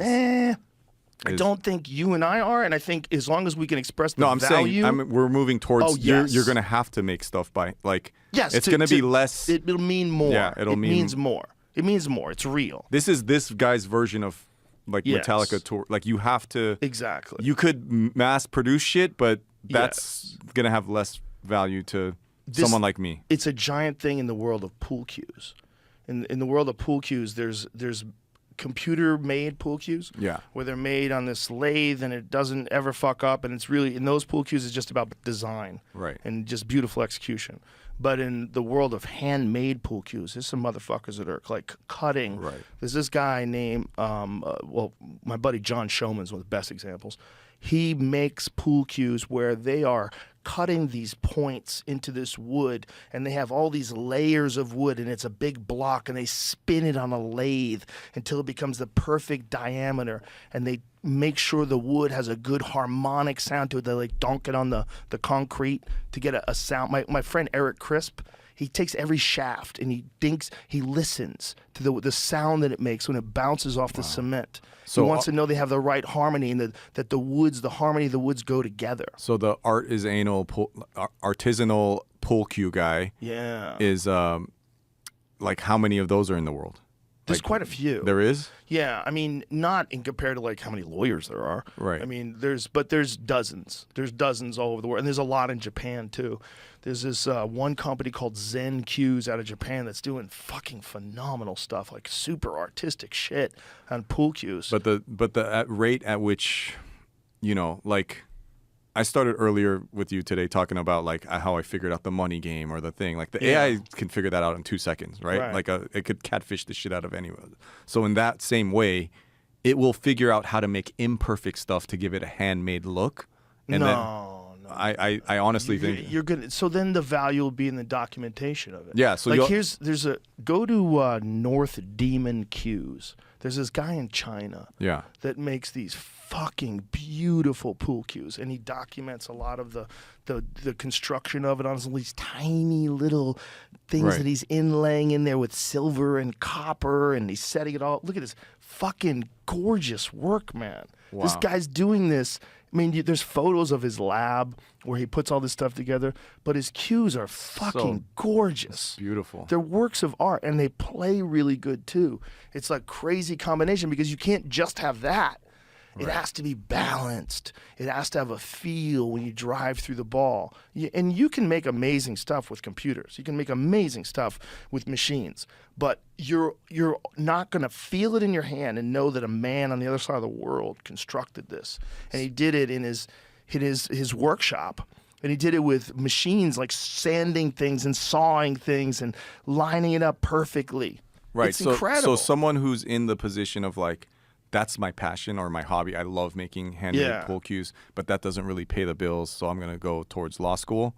Like, now that your job is taken away, it's going to push this. This is what one theory that could happen or one path. Well, let me just stop you right there, because Right. in the world of pool cues, those guys have like a 3-year waiting list. That's what Some I'm of them have a 10. Southwest cues might have a 16-year waiting list. But that's like with any specialty thing, right? Yeah. The guy who hand makes knives or Yeah. jackets or whatever, like they all, like the ones that are the best will always have a, but like if you're out there right now and you're like, fuck, I gotta, if this is moving towards cyborg god level Yeah. and it's not evil and it's not trying to kill us and it does make the world a better place where it's like 3D printing houses for everyone and figuring out how to grow its own food and you don't actually need to make that much money because it's like providing for you, then you're going to have to figure out how to like be a person and live with and like, you know, have a Jamie or have friends and, you know, more human experiences instead of just living online all the time. My legitimate concern is Yeah. we're going to be amongst the last of the people.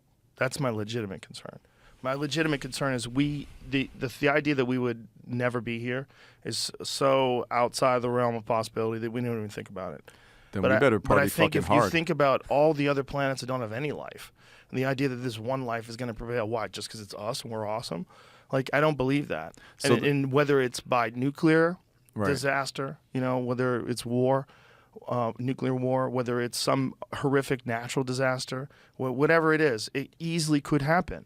And the idea that it wouldn't, but this thing that we create, if we create this thing, and this thing figures out the possibilities of these things happening, and also figures out asteroids that are coming that we aren't aware of because we don't have the capability, but it does. So it figures out a better way to detect asteroids and then a better way to deflect them, and then can protect the Earth and make sure that at least that aspect of the natural disaster, you know, problem chart is going to be solved, right? Okay, now we know we have an iron shield, like, you know, like Jerusalem has. Right. Like we have an iron shield over the Earth, and no asteroid's ever going to fuck us up. So now we got to deal with super volcanoes. Maybe AI can do that. Maybe AI can say, you know what, if we just drill in from under the ocean in this direction, we can relieve some of the pressure by having the lava go into the ocean, and it'll stop this idea of having a fucking caldera super volcano that wipes out everything on the continent. Because those happen all the time too. Right. Those happen every, you know, whatever, 1 million years or so. So are you scared? Not scared. I'm in acknowledgement of the just the full scope of possibilities, but I'm also acutely aware that I have a desire to think that everything's going to be okay because I'm okay right now. And I think everybody has that feeling. I think that's a human feeling. And that's why you don't think about things like asteroid impacts. But if we play out what you just said, if we buy in that this is it, like we're the last of this, we might not be. We might not But be. let's just say it is. Yeah. Then what should we be doing with our time? Nothing. Just Like- enjoy your life. There's Definitely enjoy not a your life. goddamn thing you're going to be able to do to stop the progression of this Party thing. up in here. It's like stopping the rain. You're not going to stop the rain. Right. Once it starts raining, you know, you're not stopping it. It'll stop on its own. It's the dudes playing their instruments as the Titanic is sinking. It's Yeah. like if it's happening, you could panic and try to get to Mars or in the lifeboat or whatever, or you could just be like, it's here. It's just one of many possibilities. There's other possibilities too. One of them might be that we embrace psychedelics and we change culture, and human beings start behaving in a way that's more consistent with what we would like to see from an advanced civilization. I just had Rick Doblin on my. I did too. I just had him on too. He's This awesome. mic smells like Rick Doblin.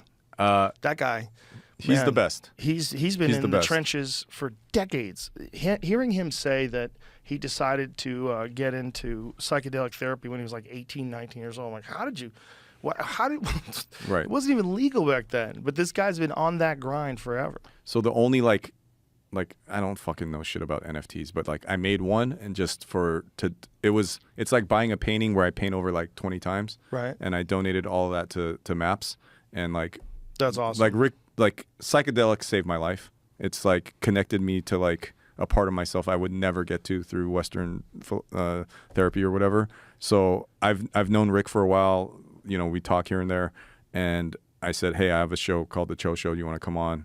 And he came in, and like because he's been in the trenches, because he's this close to getting it, he went into like kind of politician mode, and like, bro, like you could do that on any other show. Like, yeah. What's the most intimate thing we can do? Like, I'm not trying to fuck you or anything like that. Settle down. and I said, you know, a lot of people, like for me, the most intimate thing you can do with someone is like touch their face, like, you know. So Right. so we touched each other's faces for like 20 minutes, and then the rest. Well, he's an MDMA guy. That's normal if you're tripping on I didn't Molly. have to. He's like, let's do it. So he touched my face, and I closed my eyes, and I was like, this guy, and like, I had you could say it's bullshit. I had a deeper conversation doing that than if we actually exchanged words. So we touched our face for a long time, and then when he started talking to me, and look, I want to have fun. Like, show me how to have fun. Like, it's just life just grinds you down, and it's all about, people say this, the journey from your head to the heart is the longest journey you'll take in your life, and it's been true for me. That's interesting. I like that. Because everything is, like, people apply way too much logic, right? They're like, how come, what the fuck's that? Like the stats, it doesn't match up, it doesn't make it. I'm like, feeling. We're so far from feeling, so I was like, I have you on, Rick. I want to feel you. He touched my face. I touched his face. And then we just talked in gibberish for like an hour. And like you could say we're silly, goofing off, which that's part of it. But it's like in the times where words have failed me, like I can never like fully, I always feel that. I can sometimes get closer when I paint or do something like where I express my art. But like talking has limited me in times. And so for me to talk to him in like hutties or tongues or some weird shit that just came out of me and that guy's the master. And I just felt like so connected to him in that moment. And I was like, what else is there to say? Yeah, no, that guy's so valuable. He's and the best. His work is so valuable. He's the man. Like, and what I was saying earlier, I didn't mean that like somehow or other that's going to stop the inevitable. That if we embrace psychedelics, but I do think it'd be very beneficial if we did it in a way where people who understood how to do it were administrating it to more people. Not for everybody. I'm not saying it's for everybody, but it's for a lot of people. Well, I think is, even if we do that, we're still faced with this fucking real crisis of artificial intelligence. It's a real crisis because if it gets switched, if it goes to that thing, does whatever it wants, we have zero to do. We have nothing to say. We are now the inferior species. We are 100% at the mercy of our robot overlords. Right. And that was, Marshall McLuhan had a fucking amazing quote from the 1960s. It said, human beings are the sex organs of the machine world. Isn't that amazing? It might be true. McLuhan wrote that in like the 60s. I don't think am I paraphrasing that? I don't think I am. It sounds good. I think that's exactly how he said it. But like that is what we do, man. Mm-hmm. And if that's what we do, like there's so many instances of that in nature where a thing becomes another thing. The caterpillar has no fucking idea what it's doing when it's making a cocoon. It's just doing it. It doesn't have the cognitive ability to understand that it's making a protective air. At least we don't think it does. It has the ability to make a protective casing in which it's going to morph and change into a completely different thing with fucking wings. And then it's going to pop out of that thing and fly away like the most universally regarded as beautiful insect that we have. So in the same way, like a weightlifting dude in the 50s would not recognize like a roided out, like modern super buff guy. They would be baffled. We're not going to recognize what humans are. Way more of a jump. It'll be a way more of a jump. It might be a jump outside of the biological. Hey, when you get your wings and I get my wings, we're going to fly. We're going to have a good time. We're going to fly, bro. We're probably going to fly without going anywhere. That's what's going to be really weird. I think human beings are going to be able to do things that if we stop and think about it right now, seems ridiculous. I think we're going to be able to make contact with other life forms. Here it goes. Man becomes, as it were, the sex organs of the machine world, as the bee of the plant world, enabling it to fecundate and evolve ever new forms. The machine world reciprocates man's love by expediting his wishes and desires, namely in providing him with wealth. That's from Understanding Media, 1964. Jesus. McLuhan was brilliant guy. But that quote, human beings are the machine world's sex organs, it's such a nutty thing to think. But man, it's in nature. It's in so many different there's so many different forms of life where one form of life takes over another form of life and uses it to birth a new thing, like aquatic worms that convince a grasshopper to jump into a pool and drown so that it can be born. You've seen those, right? Yeah. Like that shit exists all throughout nature. Maybe the lure of your phone, 6 hours a day. What you just described right now is actually how I view you, right? Like, What? Oh, no. no, I mean, well, look, I also view myself that way, but you are not the same, like people can see someone and see them physically, but like when I see you and I say you're beautiful, like I see your soul, which someone could be like, that's some hippy dippy shit, but I feel energies. Like once you could use your words, like I'm not like, Right. like I'm not an intellect scholar or whatever, so you could destroy me like in a verbal thing or someone smarter, but like I'm like, what? Like I'm always like, what? Where are you coming from? What's your soul telling me, right? So you're not the same person that you were 10 years ago, 5 minutes ago, right? So I feel like, I don't want to call it a parasite, but like something, you're in touch with something that's created this newest form of Joe that I'm meeting today. That's not the same guy I met like 15 years ago. It's just constant work. Yeah. Constant work and constant thinking. Well- and I spend a lot of time evaluating my thoughts. Yeah. I spend a lot of time evaluating why I think about things and what I'm thinking, and whether or not I'm being influenced or whether or not I'm being egotistical or confused, and like why do I behave the way I behave? Like what could I do better? And I'm always thinking about it. And that's head stuff, right? And you're already thinking about it, but then to do psychedelics, would you agree, like sent it even like 100% right. changes everything. So marijuana first changed it, and then I think there's a lot of people that go through life without any perturbance of normal consciousness that are missing out on the possibilities of looking at yourself in a way that you can't do without a psychedelic, or I've never been able to do it. Maybe you can do it with yoga or some forms of meditation. I don't want to say you can't do it. But I will say I've never done it. So I've never experienced like the revelations that I've had about life through any other form other than maybe. I mean, there's love and childbirth, and there's some pretty profound moments that seem very psychedelic in life. Childbirth seems very psychedelic. that's the most surreal thing ever. When you see a baby being Right. born into the world, and the love that you have is like you're on a drug. Right. It's so bizarre. It's so bizarrely psychedelic. But there's a bunch of those experiences that transcend us in the regular world. For some people, it's a near-death experience. Some people, it's coming back from something where they realize, like, oh my God, I almost lost everything, and now I have a newfound love and appreciation for the world. But I think psychedelics do that without the harm. And even though you've done your own psychedelics, we've never done it together. No. Like I've done it, but because you've done those things and I've done them, now we have a shared language when we meet where it's almost, to me, might not be for you, kind of telepathic. And it's like, I've almost died multiple times. I have children. I've had all those amazing, and you're right, those create a euphoric drug-like, and psychedelics surpasses that by for me, What's a different thing? It's a different thing because it's not in this material realm. It's this thing of whatever that dimension of thought and beings and consciousness is.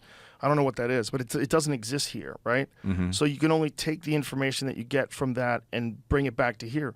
I think that's where a lot of people lose some of it. Like it's hard to take that. You take that experience and how do you apply some of that to your life without recognizing that the way you're living currently is not optimal? Can I tell you what one of those things was for me very Sure. very recently? Can you believe I have to pee again? Go pee. I'm peeing so much. Go. This is preposterous. But I'll pee one more time Okay. and then we'll wrap this up. Okay. This is something when I watch it on YouTube or on Spotify, I don't see, but that painting of you, I always thought that line coming, I thought it was like you had a rat tail, like Anakin Skywalker or something, and it's a broken The wire. earmuffs cords. Yeah, so let me tell you something. So, going back to aliens and God and the spirit world being funnier than any comedian I've ever met. That's hilarious. So what you're just telling me. So I want to tell people though before you. Yeah. You did stand up and it was very funny. You did stand up. You only did it once, and you did it it was at UCLA, right? Yeah. And I watched it. I watched the whole I did it thing. 3 times. Did you? Times. Yeah. Okay. I thought at that time I think that was the first time you did it, right? Yeah. You were in the blue suit. Was it a blue Red suit? suit. Red suit. That's right.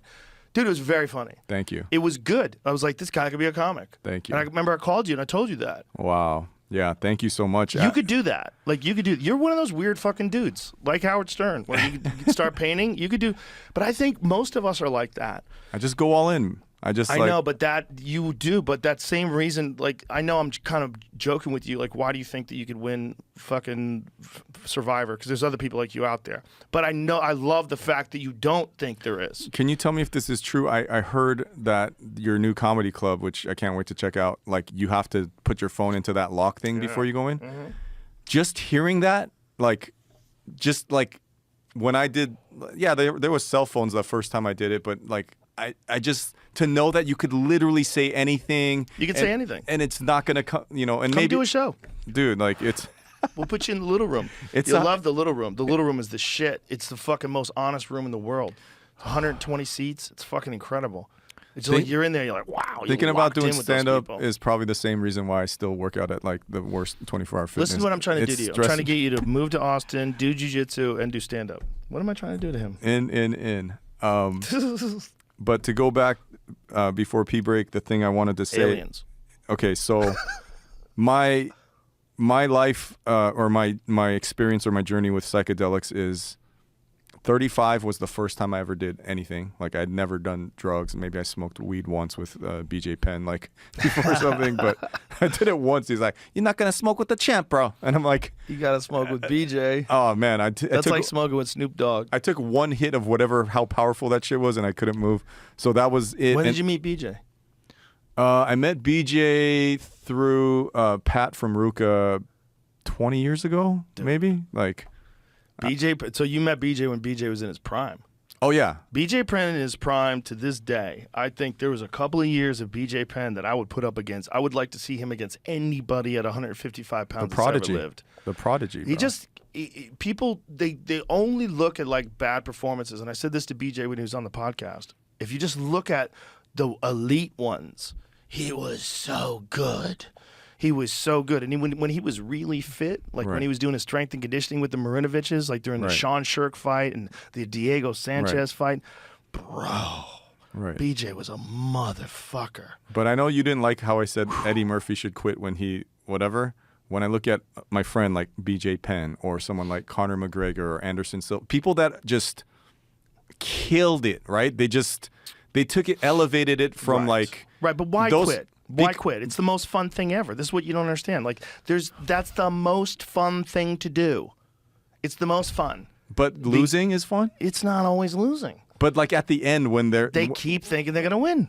Like me, I guess. Like Anderson Silva beat Julio Cesar Chavez Jr. in a boxing match when he was like 46 years old. But like those last few that he got his ass rocked, it changes my image of like... Well, Anderson broke his leg. Whatever. If he's having a great time, fuck it. Do you know the story? No, I know. I'm a But when he broke when his leg was broke, he was never the same again. Right. He was just not the same guy. Right. And Weidman's KO of him also put a giant dent in him. I mean, that was a big KO. Weidman caught him with that left hook and just fucking clocked him. And so going from that, and he's at advanced age, and he's older in his later 30s. Like I don't think he got to the UFC till he was 34. Right. Which for an elite combat sports athlete is like, that's like the very cusp, the top. Like I think Alex Pereira came at the same sort of age bracket, like 34, 30. I think he's 35 now. I guess it comes down to value system of what, like if you're still having a great time, but I'm talking about not just fighters, but anyone who's operating at a high wire act level, whether that's comedy, music, fighting, it's like no one's the GOAT forever, right? You're gonna fucking like yeah, but it's not even about that. Just do your best. No, do your best, and it's fun to do that. Do your best, but if at some point like people stop laughing, you're starting to lose. Get better. Figure out what the fuck you lost. Wow. Stop being a bitch. What are you gonna quit? To go take naps?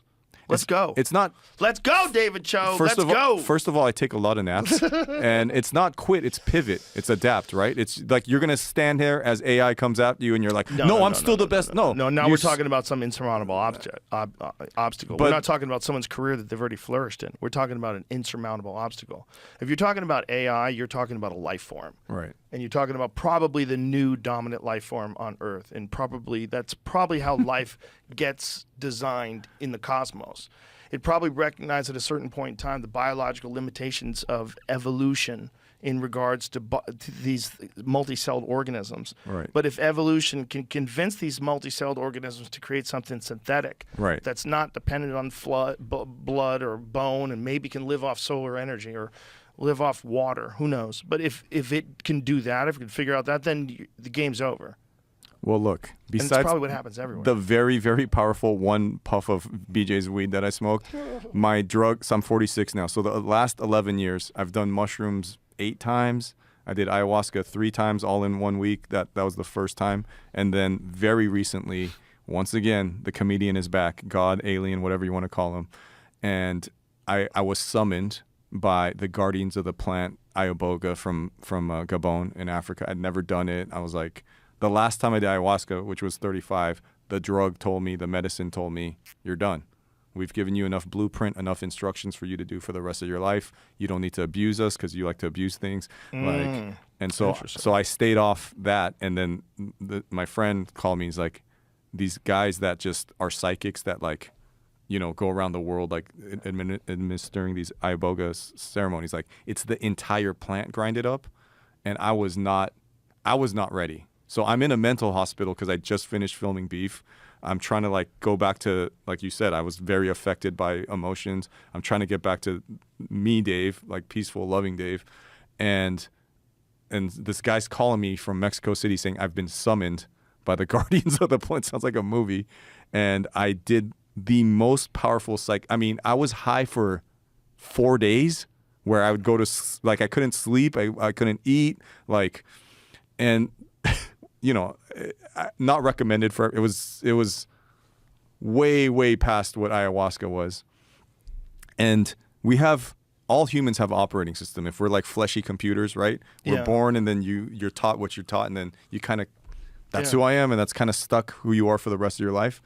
And this thing just started making so many jokes at me. Like, it's like, you have a living trust, you have a will, like all the things that like normal wealthy people do or whatever. It was just laughing at me. He's like, you have storage units full of what? And so I just, in that psychedelic state, in that spiritual state, I was like, I have so many. I'm a hoarder because of my mom. I collect a lot of shit. I have comics. I have like rare painting. I have a lot of shit where I'm never going to sell it. And like the people, like when I die, like this is anyone who has a lot of shit, they're probably not going to know. Like I have a lot of stuff that's worth a lot to me because of the sentimental value, and then things that are just actually worth a lot of money. And the thing was like, why don't you just give it away to the people who want it while you're alive? And I was like, oh, fuck. And kind of like teasing me. And this is like 7 months ago. So I've given away like 90% of my personal possessions. Wow. Like, and like there's some kid right now wearing, like, I don't know why I still have my prom suit that I lost my virginity in like 1992. Like, congratulations. Yeah, thank you.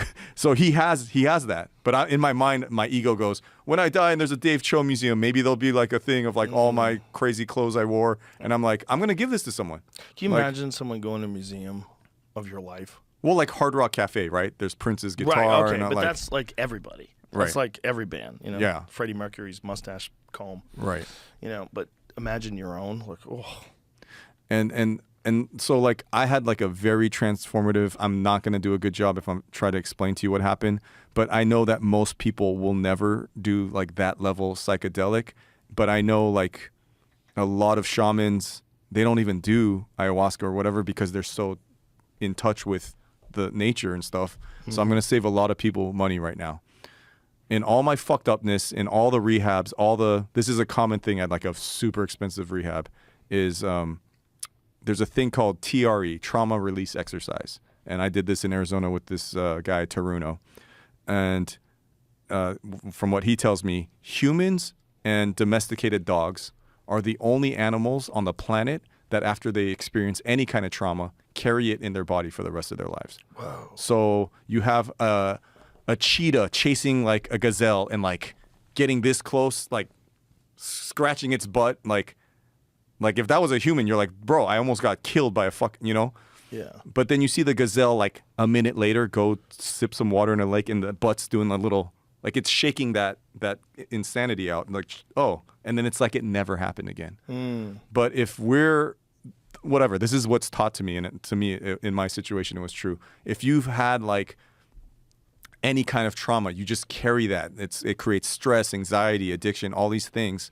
And so a very common thing, and I'm giving this secret away, is you go to like an expensive rehab and they give you a tennis racket or a baseball bat, and then you hit a pillow or a dummy and you get that out. You do this TRE, trauma release exercise, and you're like, you know, if you're a fighter or a boxer, you get to get it out in other ways. But I would say most people have never been in a fist fight or like bash someone's head with a baseball bat, or, you know. So to just get the emotion, the feeling of hitting a dummy, I'm like, and these places are expensive. So me as an artist, I go, why not make a mannequin that looks exactly like my abuser? Or I take it one step further. I'm like, can I just hit a person like that's wearing pads?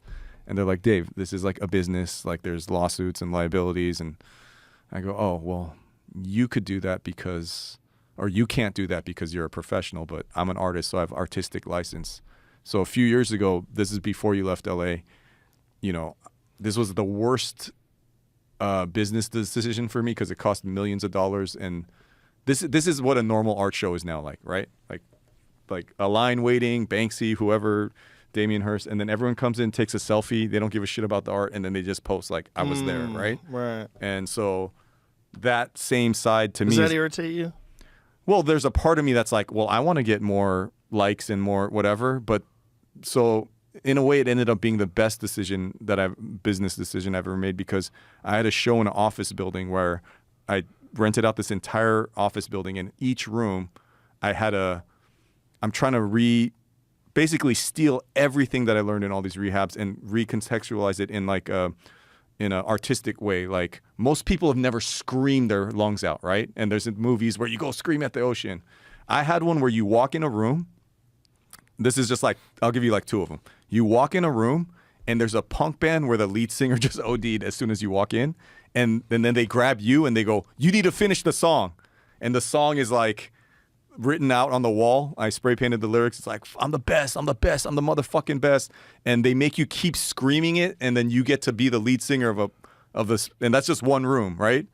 And then you go in another room and it's covered with sculptures, like all these found object sculptures I made. But I'm doing the fucking thing that I said. I'm a magician giving away this. There's a guy in there, and he knows everything about you. Or not everything, but you know, you fill out an application, so he knows like what's bothering you, what causes you the most stress. And he goes up to you and he says, hey Joe, I know you're having some problems right now at home, or you know, whatever your issue is. He goes, I invite you to take that out on me. And you're like, what? And you give you a huge bat, and you just beat the shit out of this guy. And the harder you beat him, he starts laughing and says, give me all of it. And you know, he's fully protected with police armor, right? Okay. But then I made it artistic, you know? So you literally get to beat the shit out of a human. And then I was like, do you have to use the bat? I mean, the people lost their mind. They started punching, kicking. You can do that? No rules, dude. I'm not I'm not a legit business. And then we took it on the road. I was like, hey, go to the park across the street. So the guy in the living sculpture goes across the street, and I had a guy with a bat, and I'm like, anyone who has some shit they want to get off their chest, like a lady's hitting this guy with the bat going, what is this? I need to give know me my child support. Give me my fucking child support. Oh no. Like, what does this suit look like? It's all the police stuff that it could take the impact. And then I did like a sculpture on top of it. So parts of the sculpture are like breaking off, but underneath he's protected. Right? Jesus Christ. But from a bat? Yeah. Was the person hitting him in the head? He had it fully neck, fully this, and we told them don't hit the like what we learned the hard way. Like he got one right here. That's what I was asking. But like, because your head's gonna get rattled no matter what, just from the impact. But the you know, and this is 4 years ago I did this, and I'm like the show, like I just explained two things that happened at the show, and there was like hundreds of rooms.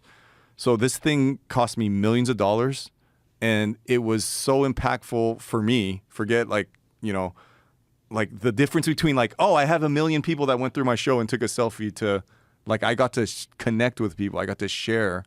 And so, look, I mean, you told me this on the last time I saw you, which is like, Dave, you should start a Patreon or do some shit. And I was like, nah, I'm like, what I've learned about myself about accountability is in the last 10 years, I've given my art away for free and people don't appreciate free.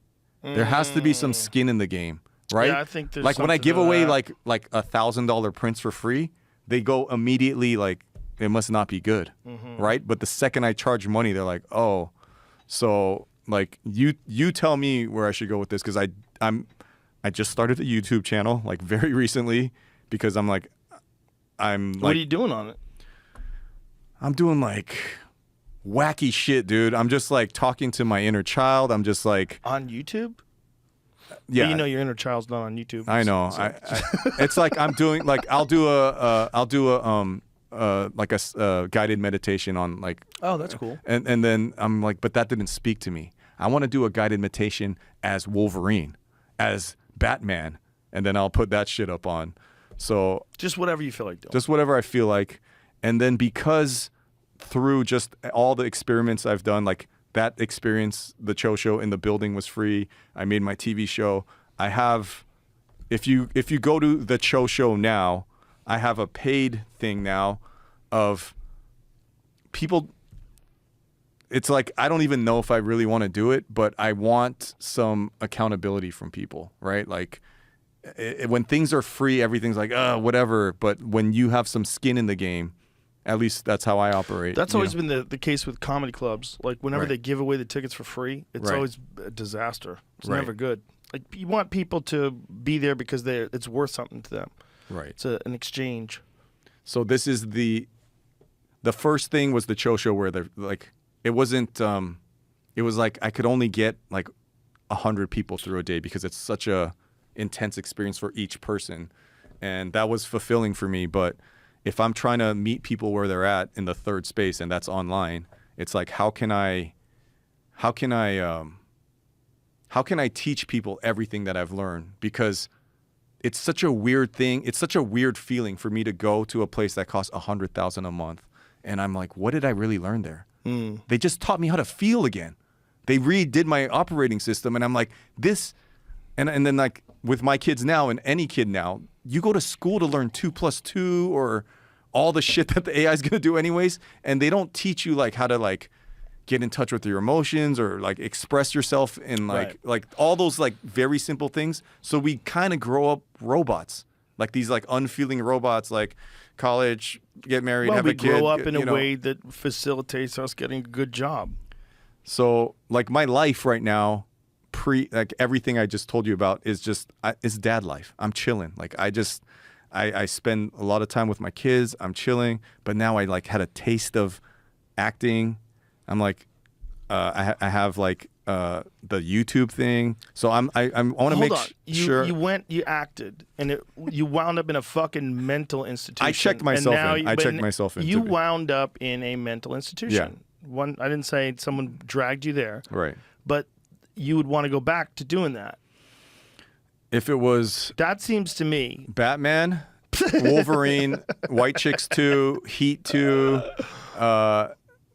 Well, actually, this show's not even out yet, or it might be out but like people are already hitting me up. They're like, "You're a scene stealer." They're saying this shit, and so I got a part in the new Batman as the Joker, and I'm calling myself the Choker because I'm the Choster, and the audition person is really, really fucking rough, and they keep having me come back because it's my fucking daughter, dude.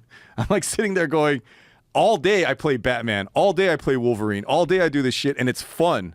I don't know if I'd have fun like on a set, like, you know, cut, chop his head off again, cut, It's a do lot it of again. work. The fun thing is seeing the product, right? That's what's fun about it. I think I already got your answer. You're like, fuck acting, so I think I think I'm done. I get it for some people. It's just like, look, like Jamie likes golf. I've never played golf.